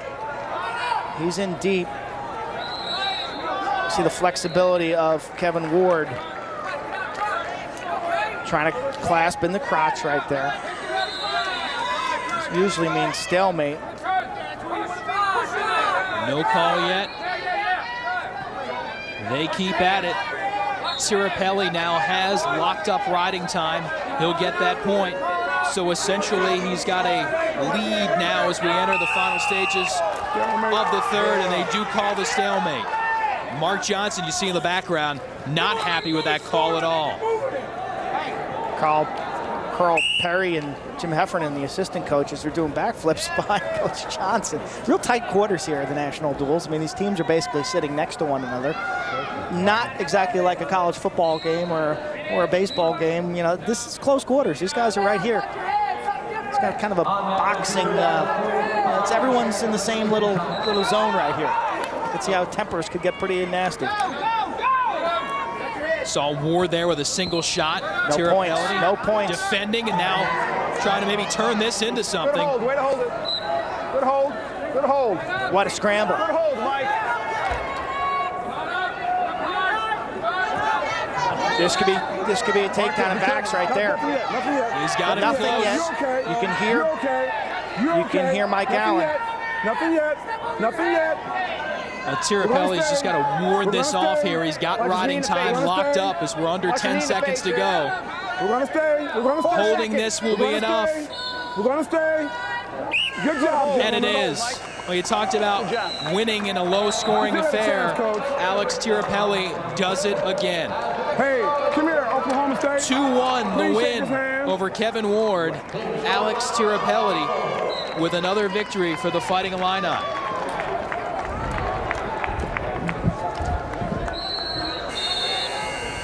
Illinois has won 4 of the 5 matches so far with a 12-4 cushion against top-ranked Oklahoma State. But Oklahoma State has a lot of its best wrestlers still to come as we head towards the bigger weights. Alex Tirapelle is the victor and standing by with us nearby. And Alex, congratulations. When you go into a match like that, the way you wrestle, we know you're not panicked, but do other people panic when you're not racking up points all the time? You know, people have watched me wrestle several times before. I don't think they panic so much, but you know, if it's your first time watching me, you know, like, oh, this guy's ranked number one or 2 in the country, or whatever I am now, then they tend to panic a little more because they think I should just go out and destroy everybody. I wish I could. I'd like to, but it's a little tougher than that at this level. You've really been influential in getting this program now to an elite level. What's it going to take to get Illinois over the top? Matches like this, for one thing. We need to set high goals for ourselves and work our hardest to attain them. Alex, this whole weekend and being here and competing against all these teams, first time for the program, what's that experience been like? It's really been good for myself and I think my teammates too. It's really helped us grow as a team. Just like you said before, taking that next step. I think we're heading in the right direction. All right, Alex, congratulations. The winner at 157, Alex Tirapelle of Illinois. Fighting Illini have won 4 of the first 5. What's going to happen at 165? Stick around and find out more coming up on CSTV.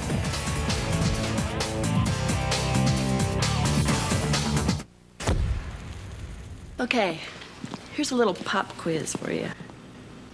Name any Oscar winner. Name one character from a Hollywood film. Easy, right? Oh, one more question. Name one character your kid learned about in English class.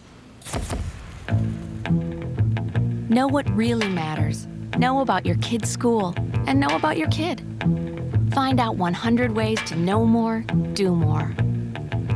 I want to tell you the truth. I think I always knew all this time who you really were. You and I can never be.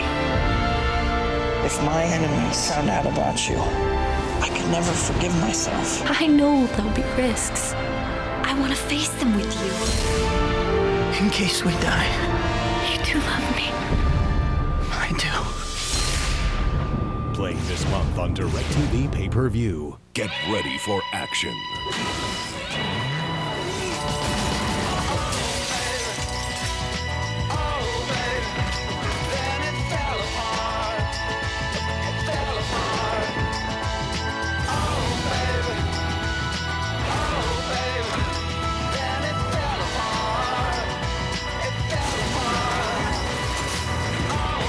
Starting at channel 125. Order with your remote. Only on DirecTV pay-per-view.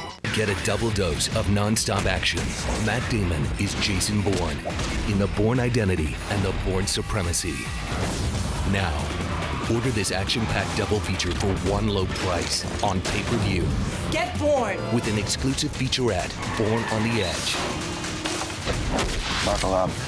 Now playing on pay-per-view. The Bourne Identity and the Bourne Supremacy. Order it with your remote on DirecTV pay-per-view. Back here in the championship of the Division I final of the NWCA Cliff Keen National Duels.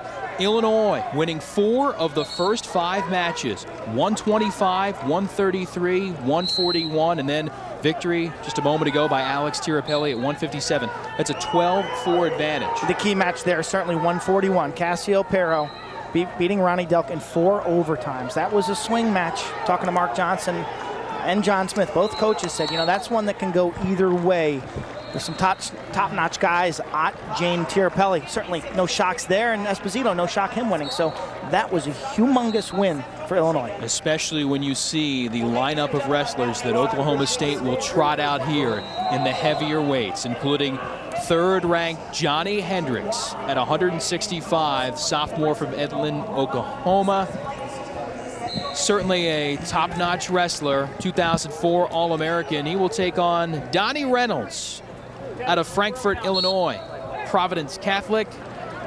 His first year starting at 165 for the Fighting Illini.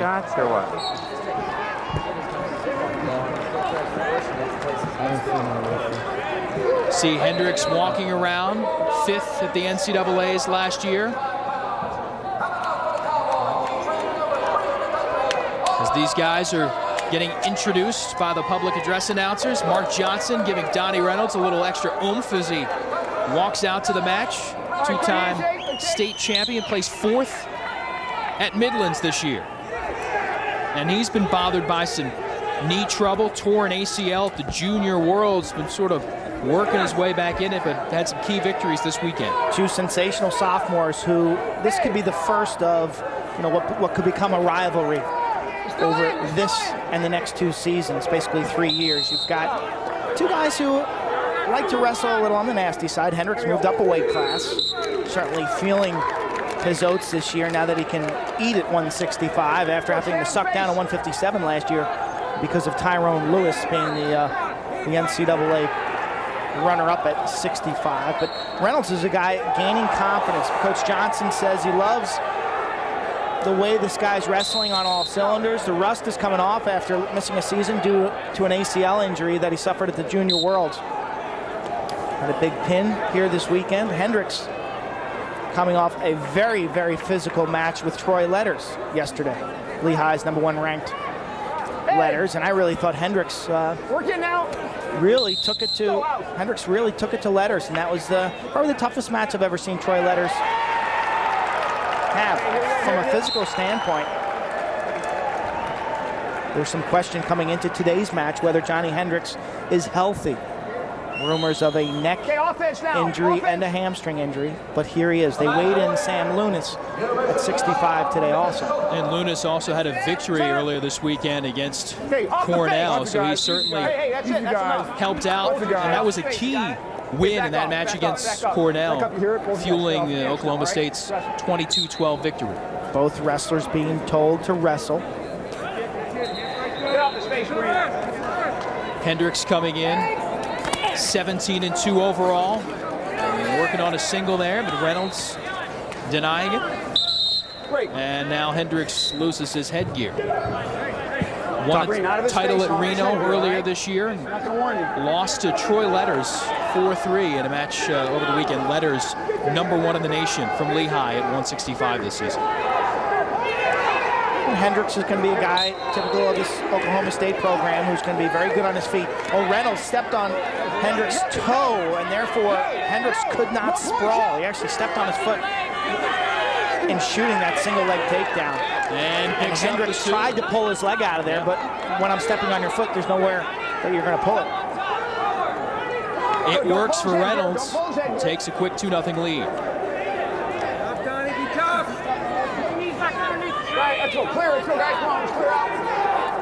We talked about the Tirapelle brothers and their impact on the Illinois program. Donny Reynolds' brother is signed up to join the Fighting Illini. He's 15-4 overall this season, 2 victories in 3 previous events during this national duels event. Hendricks took Letters to overtime. Troy Letters missed our match at the New York Athletic Club against Missouri with a knee injury. Didn't miss very much training time. Talking to Coach Greg Strobel, said he bounced back pretty well off that knee.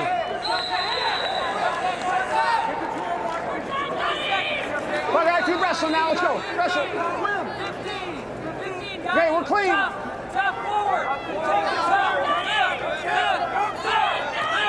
Green. Ladder stages here. The first at 165. Reynolds. And that takedown, the only scoring so far. 2-0.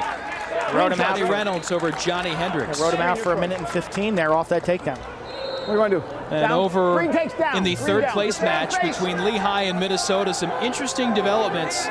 John Trench working at 197 against Minnesota, and some fisticuffs taking place here. Trench with a blow to the head, disqualified. Trench upset that his competitor was messing with his goggles. Trench disqualified. So the saga of John Trench continues this year with those goggles. We saw this earlier in a match you saw on CSTV at Penn State. Trench was upset with his opponents playing with his goggles and his propensity for detached retinas, a serious injury that's causing some problems over the year. He flipped Joel Edwards of Penn State into the Lehigh bench and was DQ'd in that match. And it looks like that has taken place again here in the match for third place at the National Duels. May end up causing Lehigh to lose that match. His goggles were the story yesterday. Jake Rosholt from Oklahoma State, ranked #1. Trench had fallen to #3 after losing to Stretkowitz of Hofstra earlier in the year. But the goggles issue was such a strong storyline in that match until the third period when John Trench said, you know what, I'm going to wrestle right now.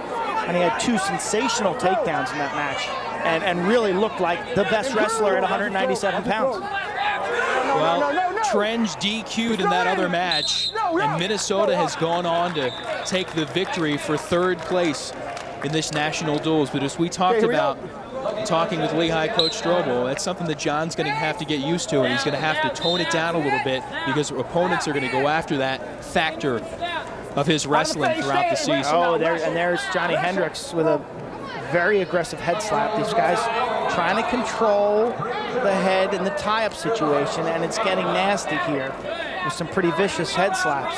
Don't block his face. That's it. That's clean. Illinois looking for a win at 165.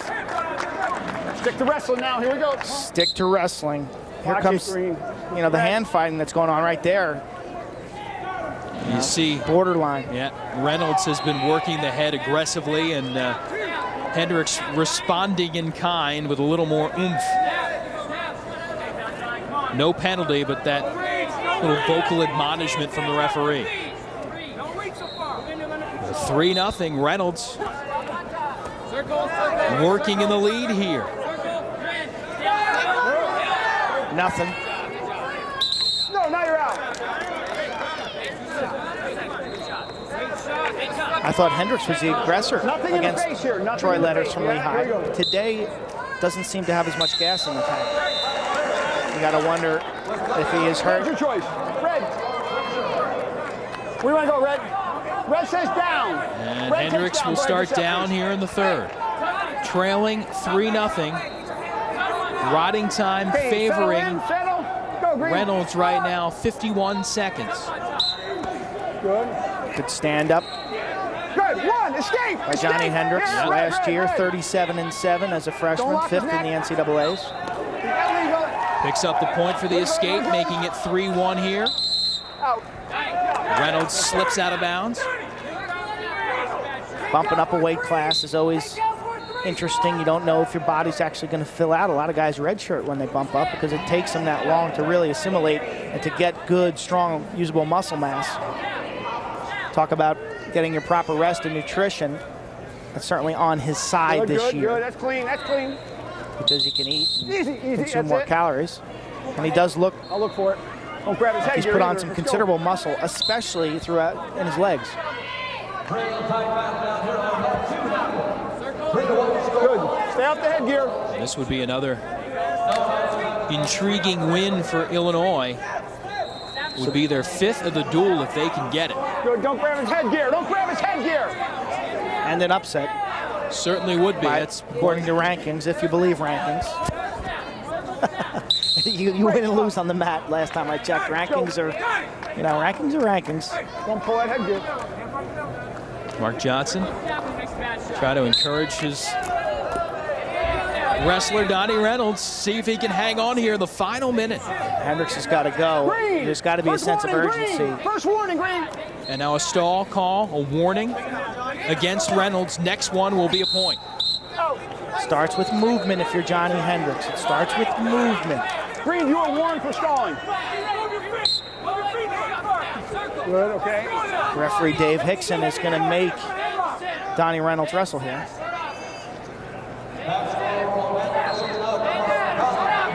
Good defense by Reynolds here, using his forearm to block.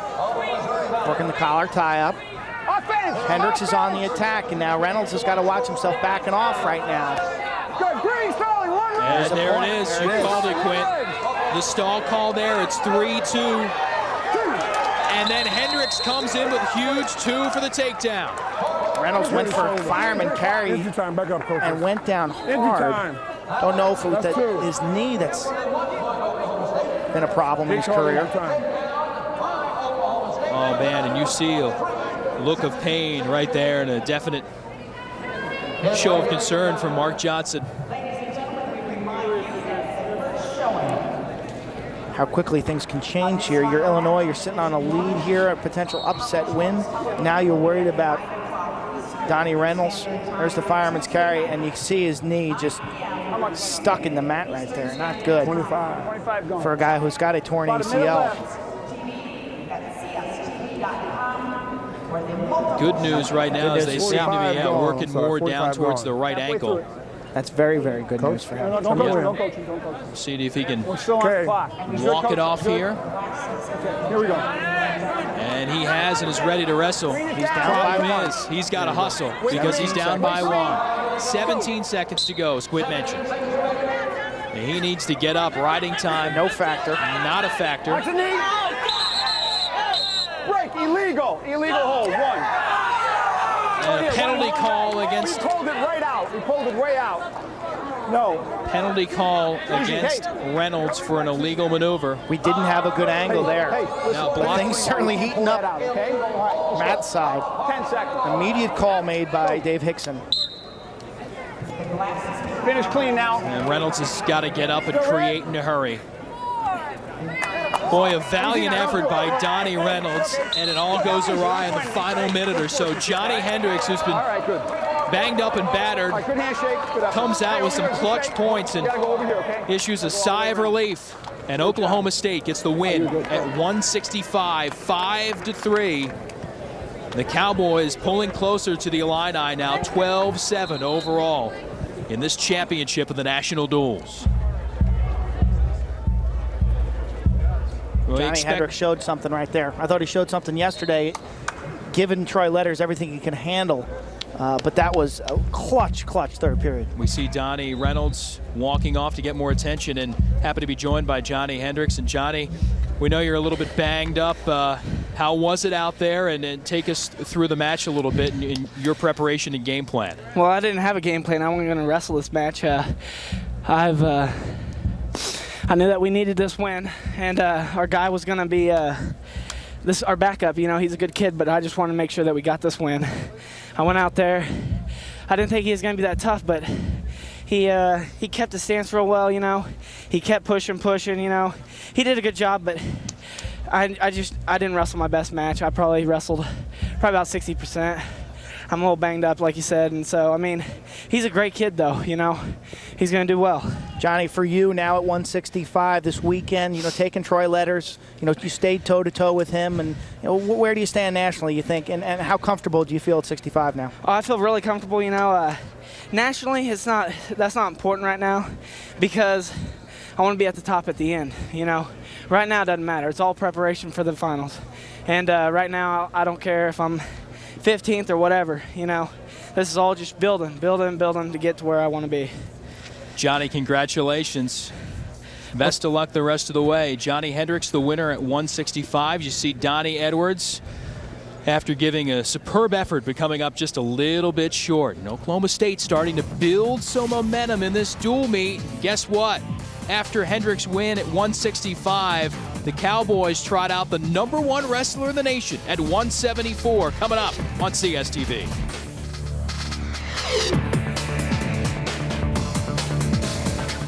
I'm Denise Austin, and when you choose new Hershey's Smart Zone Nutrition Bar, you're snacking smart. Kate Turner's snacking smart because Smart Zone's a controlled release nutrition bar based on the Zone diet. Glenn Anderson's snacking smart because Smart Zone helps curb his hunger. Carol Davis, Joe Santos, and Tracy Richards, they're all snacking smart because they're getting a nutrition bar with a great taste of Hershey's. New Hershey's Smart Zone. Now you're snacking smart. You've got 30 days to make $50,000 so your gym becomes my gym. I know how we can raise the money. A car wash. When things look their worst, the average Joes We can play dodgeball. are at their best. What's our team motto? Aim low? That's right. Now he's a philosophizer. You can dodge a wrench, you can dodge a ball. Dodgeball, a true underdog story. Order it with your remote on DirecTV pay-per-view.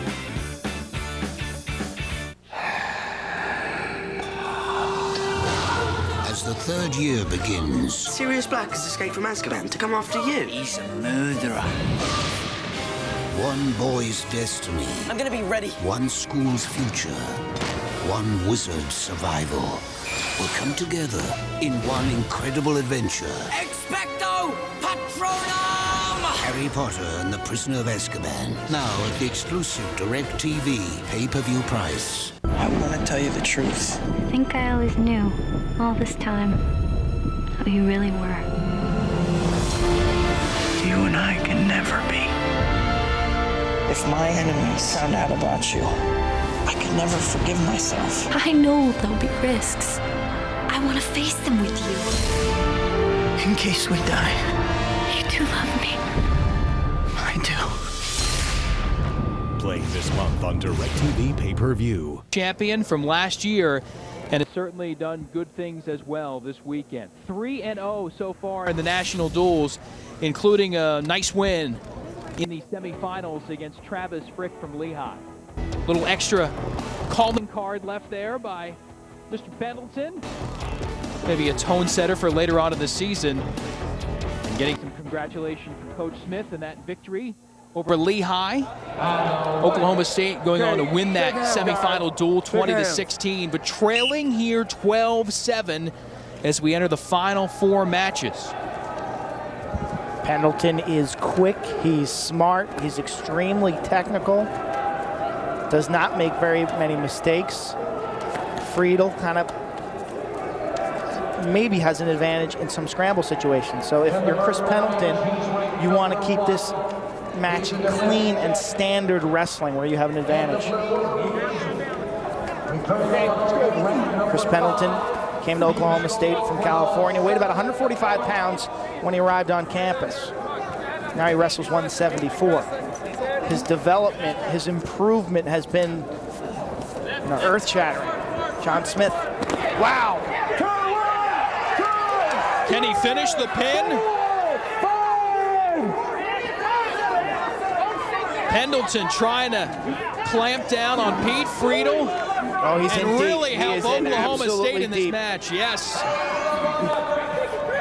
And he gets it done. Pin win for Pendleton, and the Cowboys celebrate.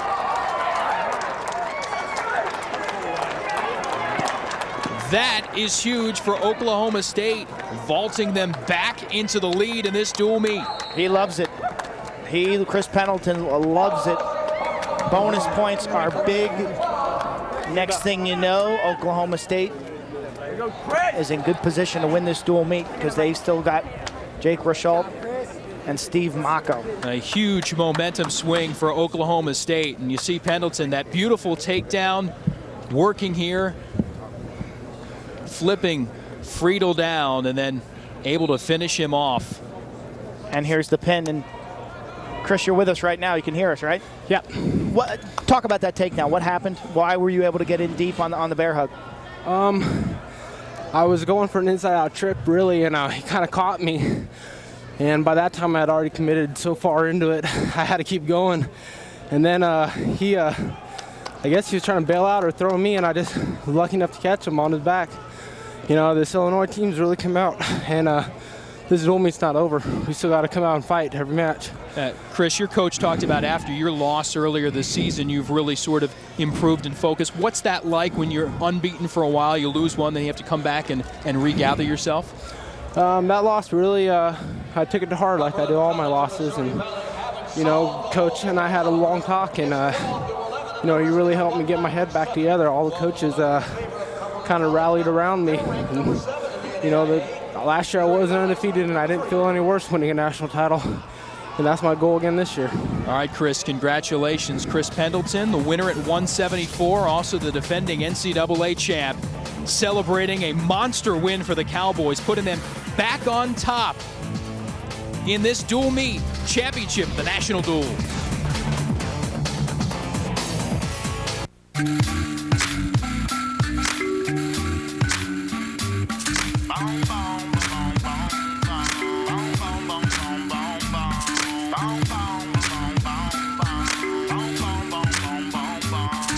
A leader in disaster relief, Mercy Corps is rushing aid to victims of the Asian tsunamis.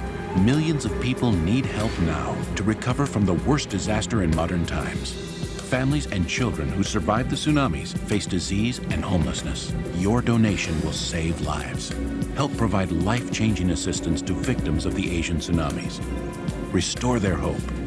It begins with you. Please call Mercy Corps at 1-800-766-1100 today. At Williams College, a homecoming win means a victory stroll. The walk is a tradition. In full uniform, the Fs march the half mile from Weston Field to St. Pierre's Barbershop. Cigars and singing round out the main event, buzzing the freshmen. It became sort of an annual celebration where they'd come in and sing songs, and for reasons that I'm not sure I remember, cigars started to come out as well as haircutting tools. And this tradition of smoking cigars, singing, and giving haircuts has kind of been maintained for all these years. You know, tradition's tradition, so hair grows back. And it's usually the upperclassmen, often the seniors, that earn their right after 4 years to do unto others as they had done to them. A college tradition, a cut above the rest.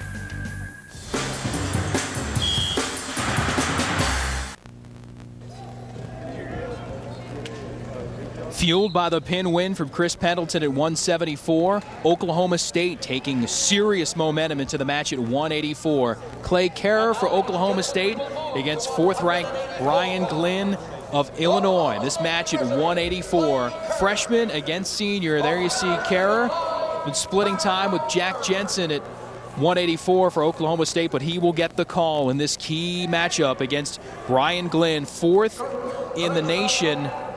Lost to West Virginia's Greg Jones earlier this weekend, but the 2004 All-American also had a nice moment as well against Justin Dyer of Oklahoma in the quarterfinals. Glynn working his way to a 3-1 victory. This takedown against Dyer, keying everything, and he can celebrate career win number 100 in Illinois. Nice milestone for Brian Glynn. It's a big deal winning 100 matches. There aren't too many guys who get clean to that milestone. It shows that you're good right from the start and shows that, you know, you're consistent. And more than that, Brian Glynn's got a shot this year to make some waves nationally at 184. 6th in the NCAAs last year. Coach Johnson says he's the toughest guy on the team, and if you've been watching this match, that's saying something. I think this Illinois team is tough. It's one of their strengths. I think typically they find a way to win their close matches. Glynn, two-sport star, Providence Catholic, All-State is a strong safety on the football team, and is really focused on wrestling, obviously, in college. And 20-3 so far this season. 3-time NCAA qualifier.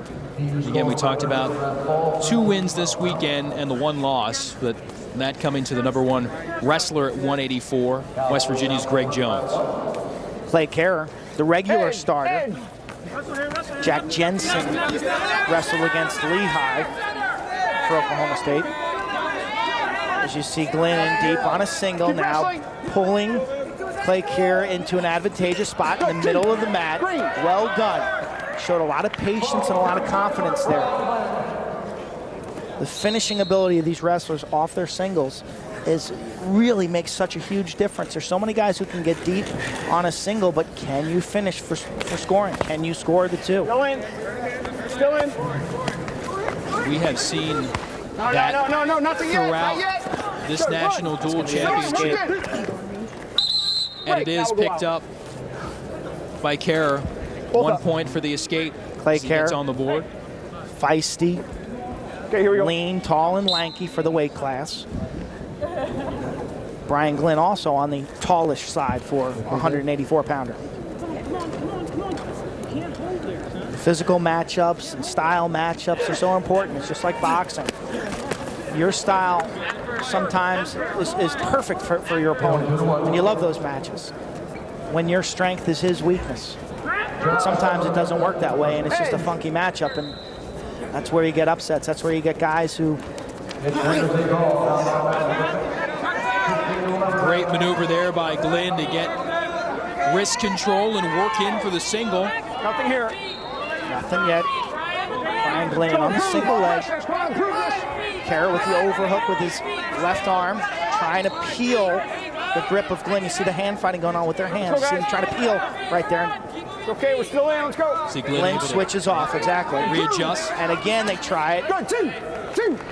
Excellent takedown again. That's twice now Glynn's been on single legs and he's been able to finish. Nice way to see that give and take too, and the adjustments that those guys make as they work those moves. It's a very subtle thing going on, but they're fighting for hand and wrist control right here. You see Kehrer trying to peel the hands of Brian Glynn, and he's obviously yanking down with his leg. Okay, stay set. Go green. And that's where these guys have incredible hand and forearm strength. Glynn able to readjust there, maybe get a little more torque, twist his opponent down. 4-1, he leads. Final 10 seconds of the first. Go green. Green. Go green. Green. Still green. No escape. Easy up. Good job of hanging on there, not giving up that point. Holds a 4-1 lead. John Smith trying to encourage green to his first to red. Green to first. Red wrestler, Kehrer, redshirt freshman from Rockwall, Texas.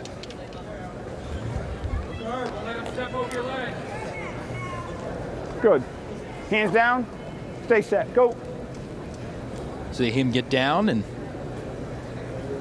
Mr. Glynn walking into the picture, getting set up, and we're underway here in the second.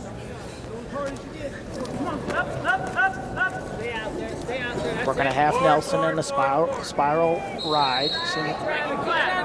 Kehrer trying to peel right now and does.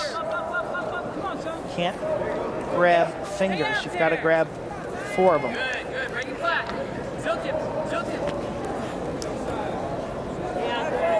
So refreshing to come into these college wrestling events in terms of sportsmanship. Continue. Let's go. Keep wrestling. Break. Green top. Hey, buddy, make sure you get all the fingers, okay? Not 3 of them. Get all of them. Go ahead. You could hear it firsthand. Get all of the fingers. Okay, Dave stay Hickson, set now. our official. Go green. Mark Johnson, Illinois coach. All of a sudden, it's awful quiet in here. 3 matches to go. 84, 197, and then heavyweight. 1 red. 1. A lot of the other matches which had been going on around us finishing. Wrapping up just a superb weekend of wrestling here in Cleveland. National duels growing each and every year. Edge. And again, seed holding to form. Top 2 seeds, top 2 ranked teams in the nation working their way here to the final. Number 1, Oklahoma State. Number 2, Illinois. Glynn there, working on the edge. Keep wrestling here. We're still in. We're still in. Nothing yet. Nothing. No. Scramble. A good look there at David Hickson. Continuing to wave off. Nothing. No. We're still in. We're still in. Glynn with an advantage here. There it is. Finally gets it done. Break. Let's go in. You see Glynn looking at the ref, looking at his position, checking things, and then finally able to finish it off. Okay, let's go. We're about 60 days away from the NCAA championships in St. Louis. Go green. National duels here in Cleveland. This will be a suitable spot for the NCAA championships. Rock and Roll Hall of Fame, the Warehouse District, the Flats, Jacobs Field. Cleveland State, folks frozen here Lake Erie, doing a fine 10 inches of snow, and messed up flights. And again, Cleveland State doing a fine job of hosting this event. Again, second year in a row. Go green. See Glynn here at the end of the second, holding on to a 6-2 advantage. He's got a $1:47 in riding time as well. 3 takedowns and some nice riding time. Green takes down. 2 seconds. Green down. When you think about 184 nationally, Greg Jones from West Virginia, defending champ, who was here this weekend. Okay, settle. Unbelievable move he put on the other day where he just lifted and just elevated his man. Just an absolute stud. Paul Bradley, who we watched at the All-Star Classic from Iowa, ranked high. Eric Bradley as well. Penn State, yeah, takedown machine from Penn State. We'll get to see him here on CSTV. Great on his feet. Excellent single leg for a 184-pounder. But settle in. Brian Glynn's got a shot. You know, I think there's Greg Jones, and then I think there's everyone else. And Glynn might be one of the better of the everyone else's. As we've seen so many times, when you get to the NCAA, a lot of strange and funky things can happen when you get those matchup situations that you talked about. Keep wrestling. So far, Glynn, just a workmanlike 6-2 lead here into the third. Kehrer trying to work off riding time, but he's got to do more than that to win this match. Rusty Blackman, who everyone thought would start for Oklahoma State this year, lost to Kehrer in the orange and black meet, which is basically the inter-squad Oklahoma scrimmage to determine their starters. They get great fan support. Stillwater, 7,800 fans at the dual meet the other day against Iowa. We talked about the back-to-back NCAA titles, 32 overall. It's the most titles for any school in any sport in NCAA history. And again, looking for their third straight win here at the National Duels. Kehrer, redshirt freshman, finished third in the Reno Invitational, fourth in the Kaufman Brand. Okay, ready? Let's go. He and Jack Jensen will probably flip-flop all season long. Jensen beat Kehrer and Blackman in the Kaufman Brand Open. So it's an interesting situation developing at 184 for Oklahoma State. A lot of those guys would be, a lot of other coaches, that is, would be happy to have that sort of depth on their roster. Again, when you come to Oklahoma State, a lot of those guys could go and be starting at other schools across the country, but certainly part of that tradition. There we go, good. Now improve, let's go, improve. With the Cowboy program. Stalemate. He's got the leg in, but Glynn grabs his hand and we got a stalemate. Okay, let's not just grab on, okay guys, let's go. Green, you're down here. Back up, Red, back up. Go ahead, Green. This match looking to go Glynn's way, which will then give Illinois a 2-point advantage with 2 bouts to go. But in those last 2 bouts, you'd have to rate Oklahoma State as a strong favorite. You think? 2 #1 wrestlers coming up for the Cowboys. Rosholt and Steve Mocco. Go, Red. I expect Mocco to get some bonus points today, as he did yesterday. Out, red top. So the Pendleton pin and the great comeback by Johnny Hendricks will be probably what determines this bout. Things were going Illinois' way. Everything broke their way the first 5 bouts. Okay, settle in, settle. Go, Red. Cassio Pero, that was a huge win for Illinois. But then Hendricks looked to be defeated and managed to win. And then Pendleton getting 6 against a quality opponent. Certainly the case in this setting. Oklahoma State counting on those guys, their top guys, and they have delivered so far in the clutch. And Glynn doing what is needed for Illinois. Come on, guys, make every effort to stay in now. Let's love go. to rack up some bonus points. But Red, go. Kehrer has done a good job of eradicating the riding time factor in this, but still needs a couple of takedowns to get in it and get back in. Stay in now. You see Glynn is just sort of content to hang out on bottom. and finish off a victory. All right, let's go. At 184. You're the huffing and puffing.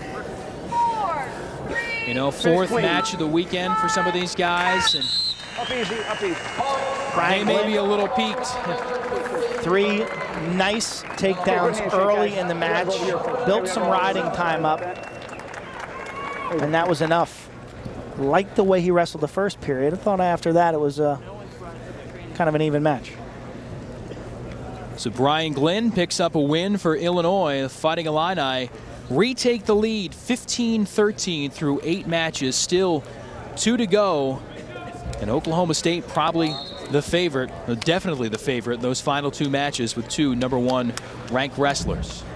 But here the winner at 184, Brian Glynn of Illinois. Brian, congratulations. Talk to me about your match. Aggressive in that first period, getting those takedowns, and then you sort of just salted things away. Is that the strategy?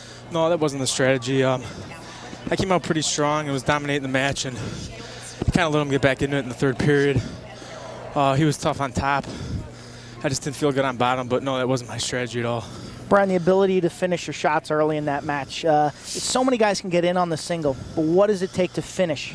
You know, I'm not the best technician. As soon as I get my hands locked, I think I just have the heart just to finish it. I'm not known as a technical wrestler, but as soon as I get that leg, I want to finish every time.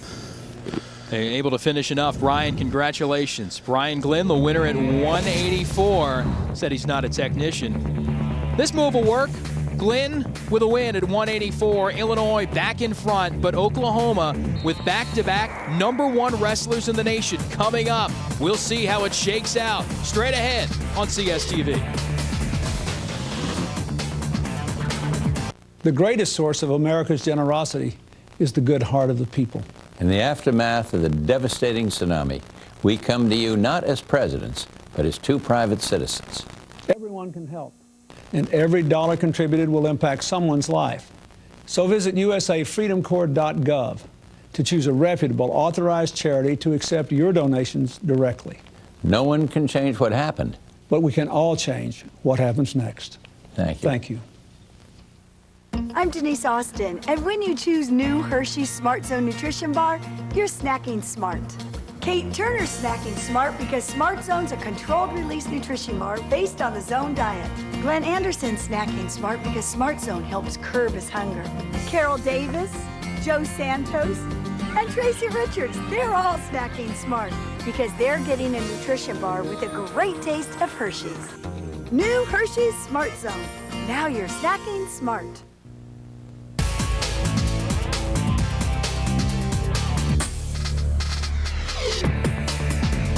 Illinois retaking the lead with a win by Brian Glynn at 184. Now we go to 197 in Oklahoma State with another top-ranked wrestler taking on Tyrone Byrd, 15th in the nation at 197 out of Clinton, Illinois, 2-time state champ. And then #1 in the USA in Division I of college wrestling, Jake Rosholt at 197 for Oklahoma State. Junior from Sandpoint, Idaho. Won an NCAA title in 2003, but had some issues in the semifinals yesterday against John Trench of Lehigh, #3 in the country. This was a super match. Trench and Rosholt going at it. You see Rosholt working around those goggles of Trench that we talked about earlier. Trench coming up with some great moves late in the match to win 10-8 and take the victory. And then, as we talked about earlier, Trench and his goggles becoming a factor in the third place match against Minnesota. As you see Trench, superior work there up top and the nice throw leading to the victory in the semifinals over Rosholt. And then, as we saw in the third place match earlier, Minnesota and Lehigh at 197. Trench working on top against Minnesota with a blow there. He was disqualified, and Lehigh ended up losing that match to Minnesota for third place here at the National Duels. Second time this year, John Trench has been disqualified. Costs your team 6 points, and Minnesota beats Lehigh. You know, in yesterday's match, when Trench decided to wrestle Rosholt from Oklahoma State, he dominated him. Beautiful, textbook takedowns that you just saw. Some of the finest of the entire weekend. And Byrd working there. Both these athletes moved up from 184 to 197 this year. Jake Rosholt, NCAA champion as a redshirt freshman in 2003, third in the NCAAs last year, but bumped up a weight this season. Tyrone Byrd, after making the NCAAs as a freshman, and then last year was 2 years ago was an NCAA qualifier. He redshirted last year to put on the additional pounds. He has gone from about 183 pounds to now he's about 218 off season, and then he cuts down to 197. But both these guys have bulked up.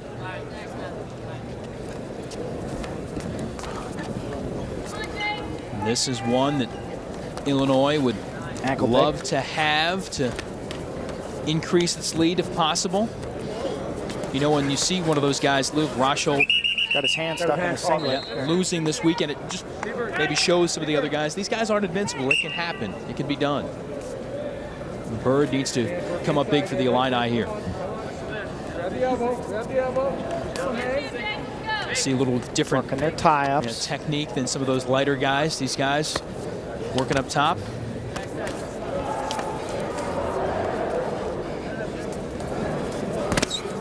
Rosholt is best when he gets movement, and you can see him trying to, doesn't want to get stagnated in these heavyweight like tie-ups. He'd almost rather wrestle like a lightweight. Right now he's trying to get inside control for some kind of leg sweep, it looks like.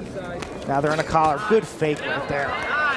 Beautiful takedown for a big man to drop his level like that, to change levels. What I mean by that is bending his knees, dropping his hips, boom, and then he's attacking.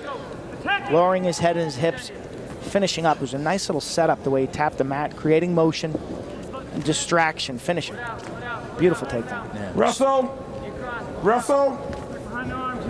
Rosholt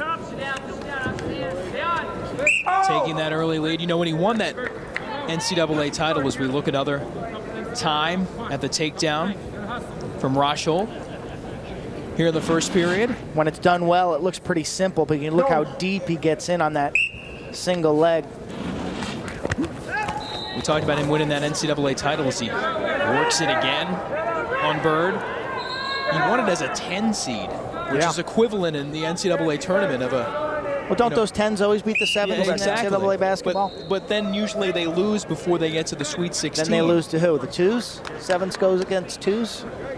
Yeah, 8s and 9s go against 1s, and 7 goes... The 7 never beats the 2. Right. So, but you get the 10s never beat the 2. You get the idea that those teams usually don't end up winning the national title. So to come out as a 10 seed and do it is a superior effort. But now he is a known commodity and a #1 ranked wrestler. They do give the escape there. Byrd gets it, gets on the board. Byrd from tiny Clinton, Illinois to farming town. We'll get her, Coach. Excellent high school running back, over 1,200 yards. Wants to coach after college. He's a secondary education major. It's okay. Yay. So many of these guys 3 seconds extra. 3 extra.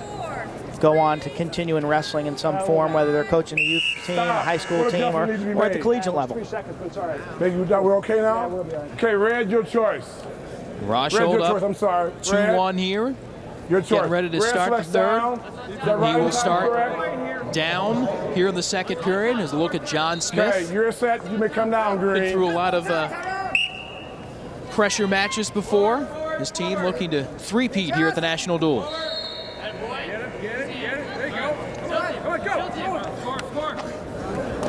Stand up.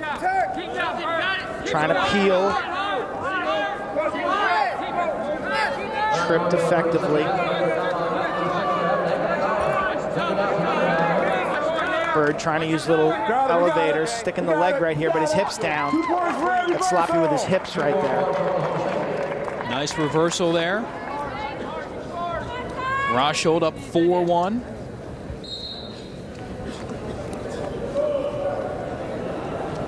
Now working on some riding time.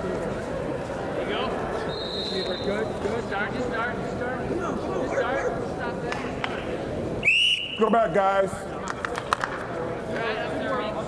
Since the air a little bit has been sucked out of the Illini after those And those losses at 165 and 174.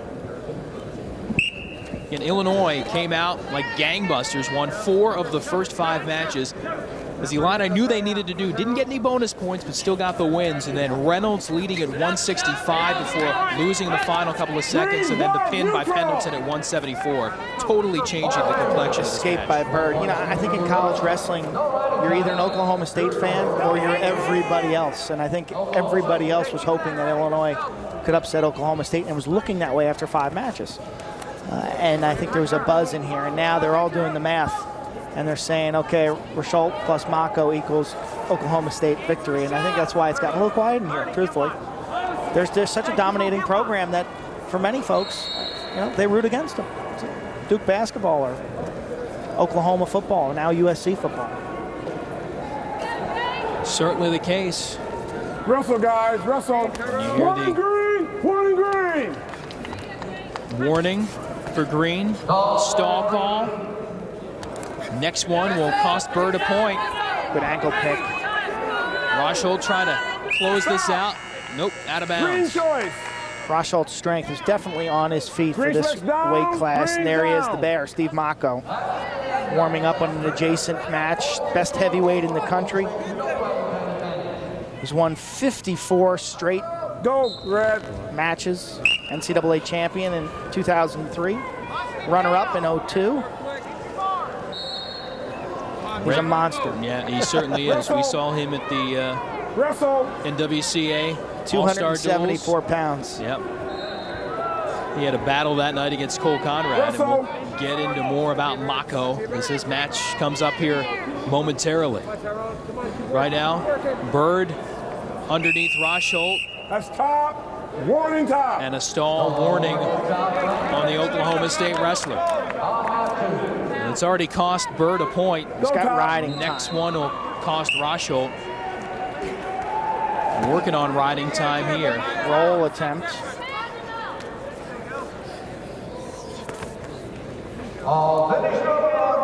And Rosholt now does have riding time locked up. Broken so down pretty essentially well. It's a 5-2 score, and he does have a power position there on Byrd. Working some one-on-ones for wrist control up top. Now he's in the crotch. Byrd with the stand-up. Out of bounds before he can get out for the escape.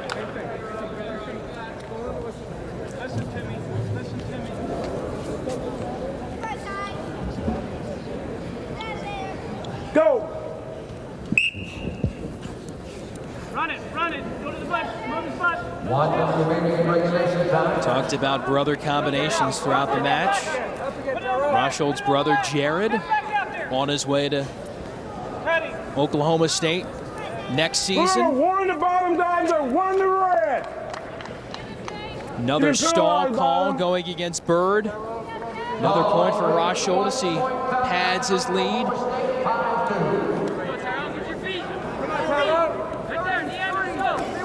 And Byrd trying to stand up and get out. You see him looking to get hand control there and break out.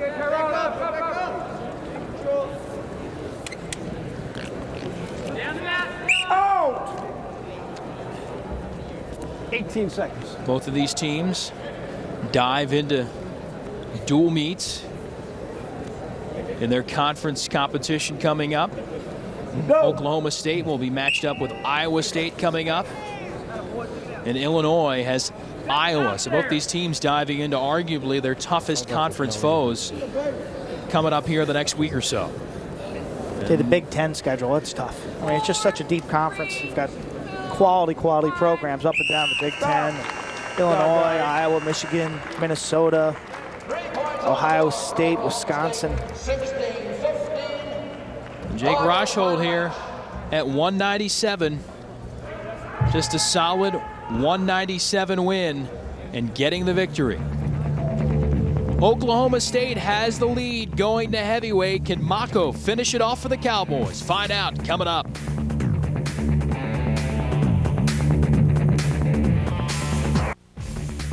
This presentation of the NWCA Cliff King National Duels has been presented by Hershey's Smart Zone Bar. Now you're snacking.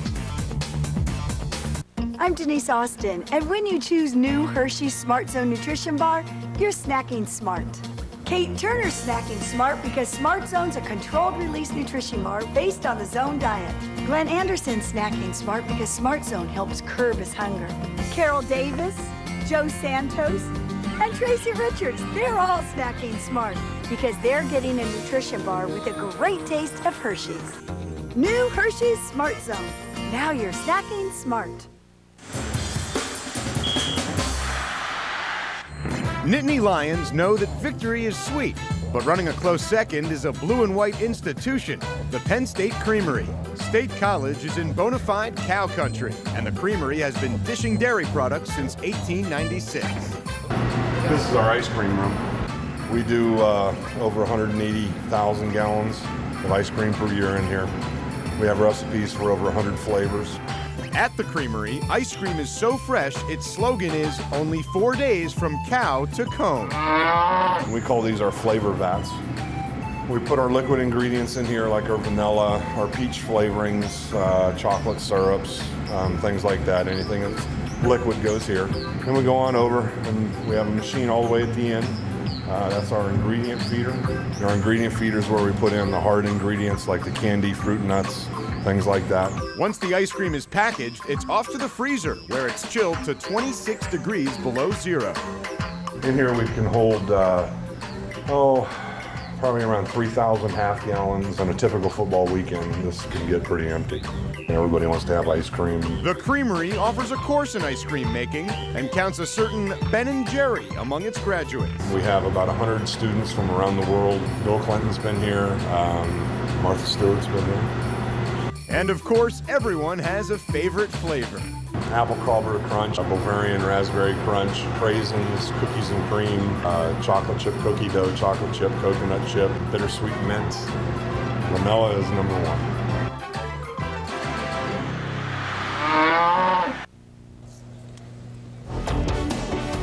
Back here in Cleveland, championship Division I of the NWCA Cliff Keen National Duels. Illinois jumping out of the box with 4 wins in the first 5 matches, but Oklahoma State with huge wins at 165 and then a pin by Chris Pendleton at 174, setting the stage for this final match with Oklahoma State leading 16-15, and it all comes down to the heavyweight bout. And Oklahoma State can rely on the #1 ranked wrestler in the country right now, Steve Mocco, to seal the deal. Mike Behnke in a tough position here from Illinois needs to try to come up with some miracle magic against the guy they know as the Bear. Hold on, guys, wait. No.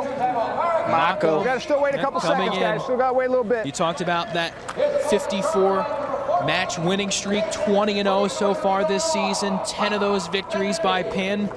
The toughest battle for him is getting guys to actually engage him and wrestle him. Mike Behnke comes in at 9-3. Mocco transferred from Iowa after winning a national championship. Coach Smith says there's only one option for Steve Mocco, and that's to be the best. Says he's a ball of intensity. Says his work ethic is tremendous for a man of that size and the amount of energy and effort that he puts into practice. Break. It's going to take a perfect match to beat Steve Mocco. Cole Conrad has come close. Offense here. Offense right to center. Fields from Iowa. Good. Lost to him earlier this year, 4-0 and then 5-0. Mocco in with the early takedown. But he loves the bar arms. Puts that 275 pounds on you pretty good. Flattens you out. Next thing you know, you're rolling over on your back. Let's go, guys. Let's go.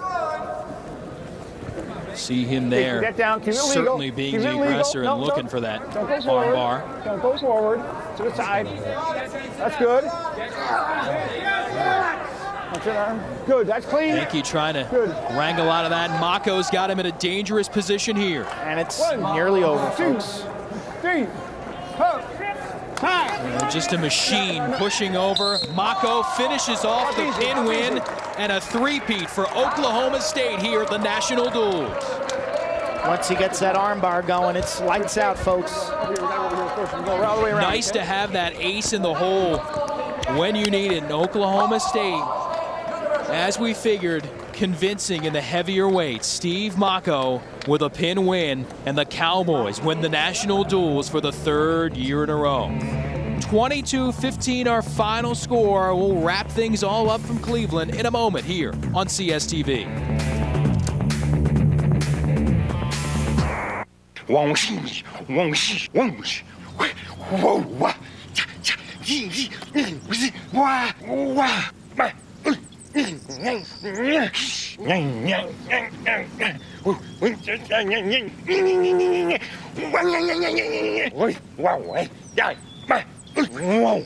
smallest moments can have the biggest impact on a child's life.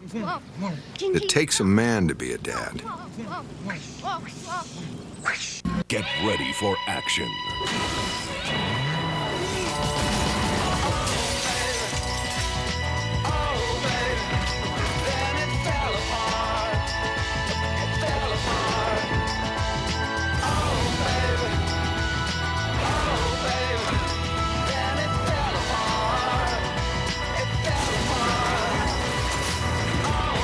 Starting at channel 125. Order with your remote only on DirecTV pay-per-view.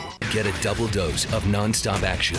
Matt Damon is Jason Bourne in The Bourne Identity and The Bourne Supremacy. Now, order this action-packed double feature for one low price on pay-per-view. Get Bourne! With an exclusive featurette, Bourne on the Edge. Buckle up. Now playing on pay-per-view. The Bourne Identity and The Bourne Supremacy. Order it with your remote on DirecTV pay-per-view. You've got 30 days to make $50,000 so your gym becomes my gym. I know how we can raise the money. A car wash. When things look their worst, the average Joes We can play dodgeball. are at their best. What's our team motto? Aim low. That's right. Now he's a philosophizer. You can dodge a wrench, you can dodge a ball. Dodgeball, a true underdog story. Order it with your remote on DirecTV pay-per-view.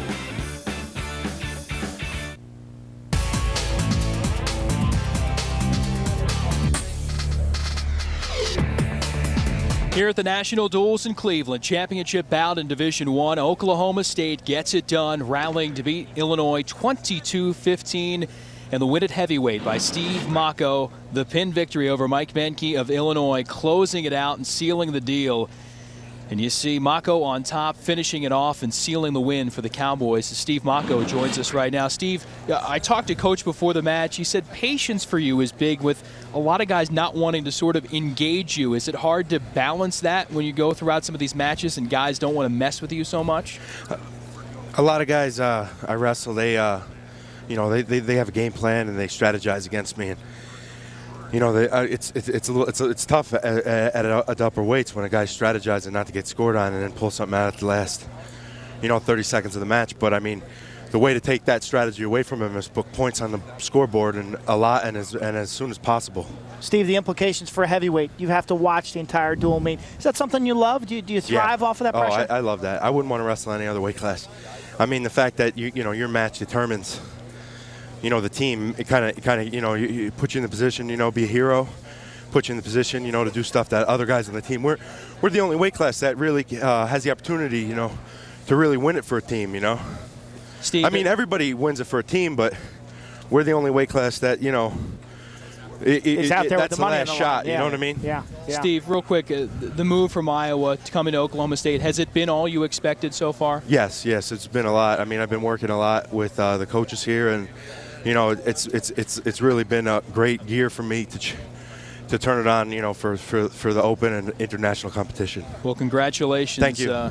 Steve Mocco, the victor at heavyweight, and Oklahoma State, the victor here at the National Duels for the 3rd year in a row. Jason Knapp and Quint Kesnick. And Quint, what we saw was pretty much what we expected. Illinois jumping out of the gate, needing to win at the lower weights. They do that, but huge swing matches at 165 and 174 really turning the tide. Yeah, Johnny Hendricks being able to pull out that victory after trailing the win in the third period was huge. And then the domination by Chris Pendleton and Steve Mocco getting bonus points. The pins, you know, you attach those extra points, and Oklahoma State looking for 3 in a row. Both of these schools now head to their respective conference scenarios, but we expect to see them compete for that national title again in March. Yeah, it'll be interesting. This is just kind of, you know, phase one of their rivalry this year. I think clearly emerging from this event, you've got Lehigh, I think a Minnesota team on the rise. Central Michigan came out of nowhere in this event really to shock some folks, but clearly Oklahoma State, Illinois, Lehigh, those are probably the top 3 heading into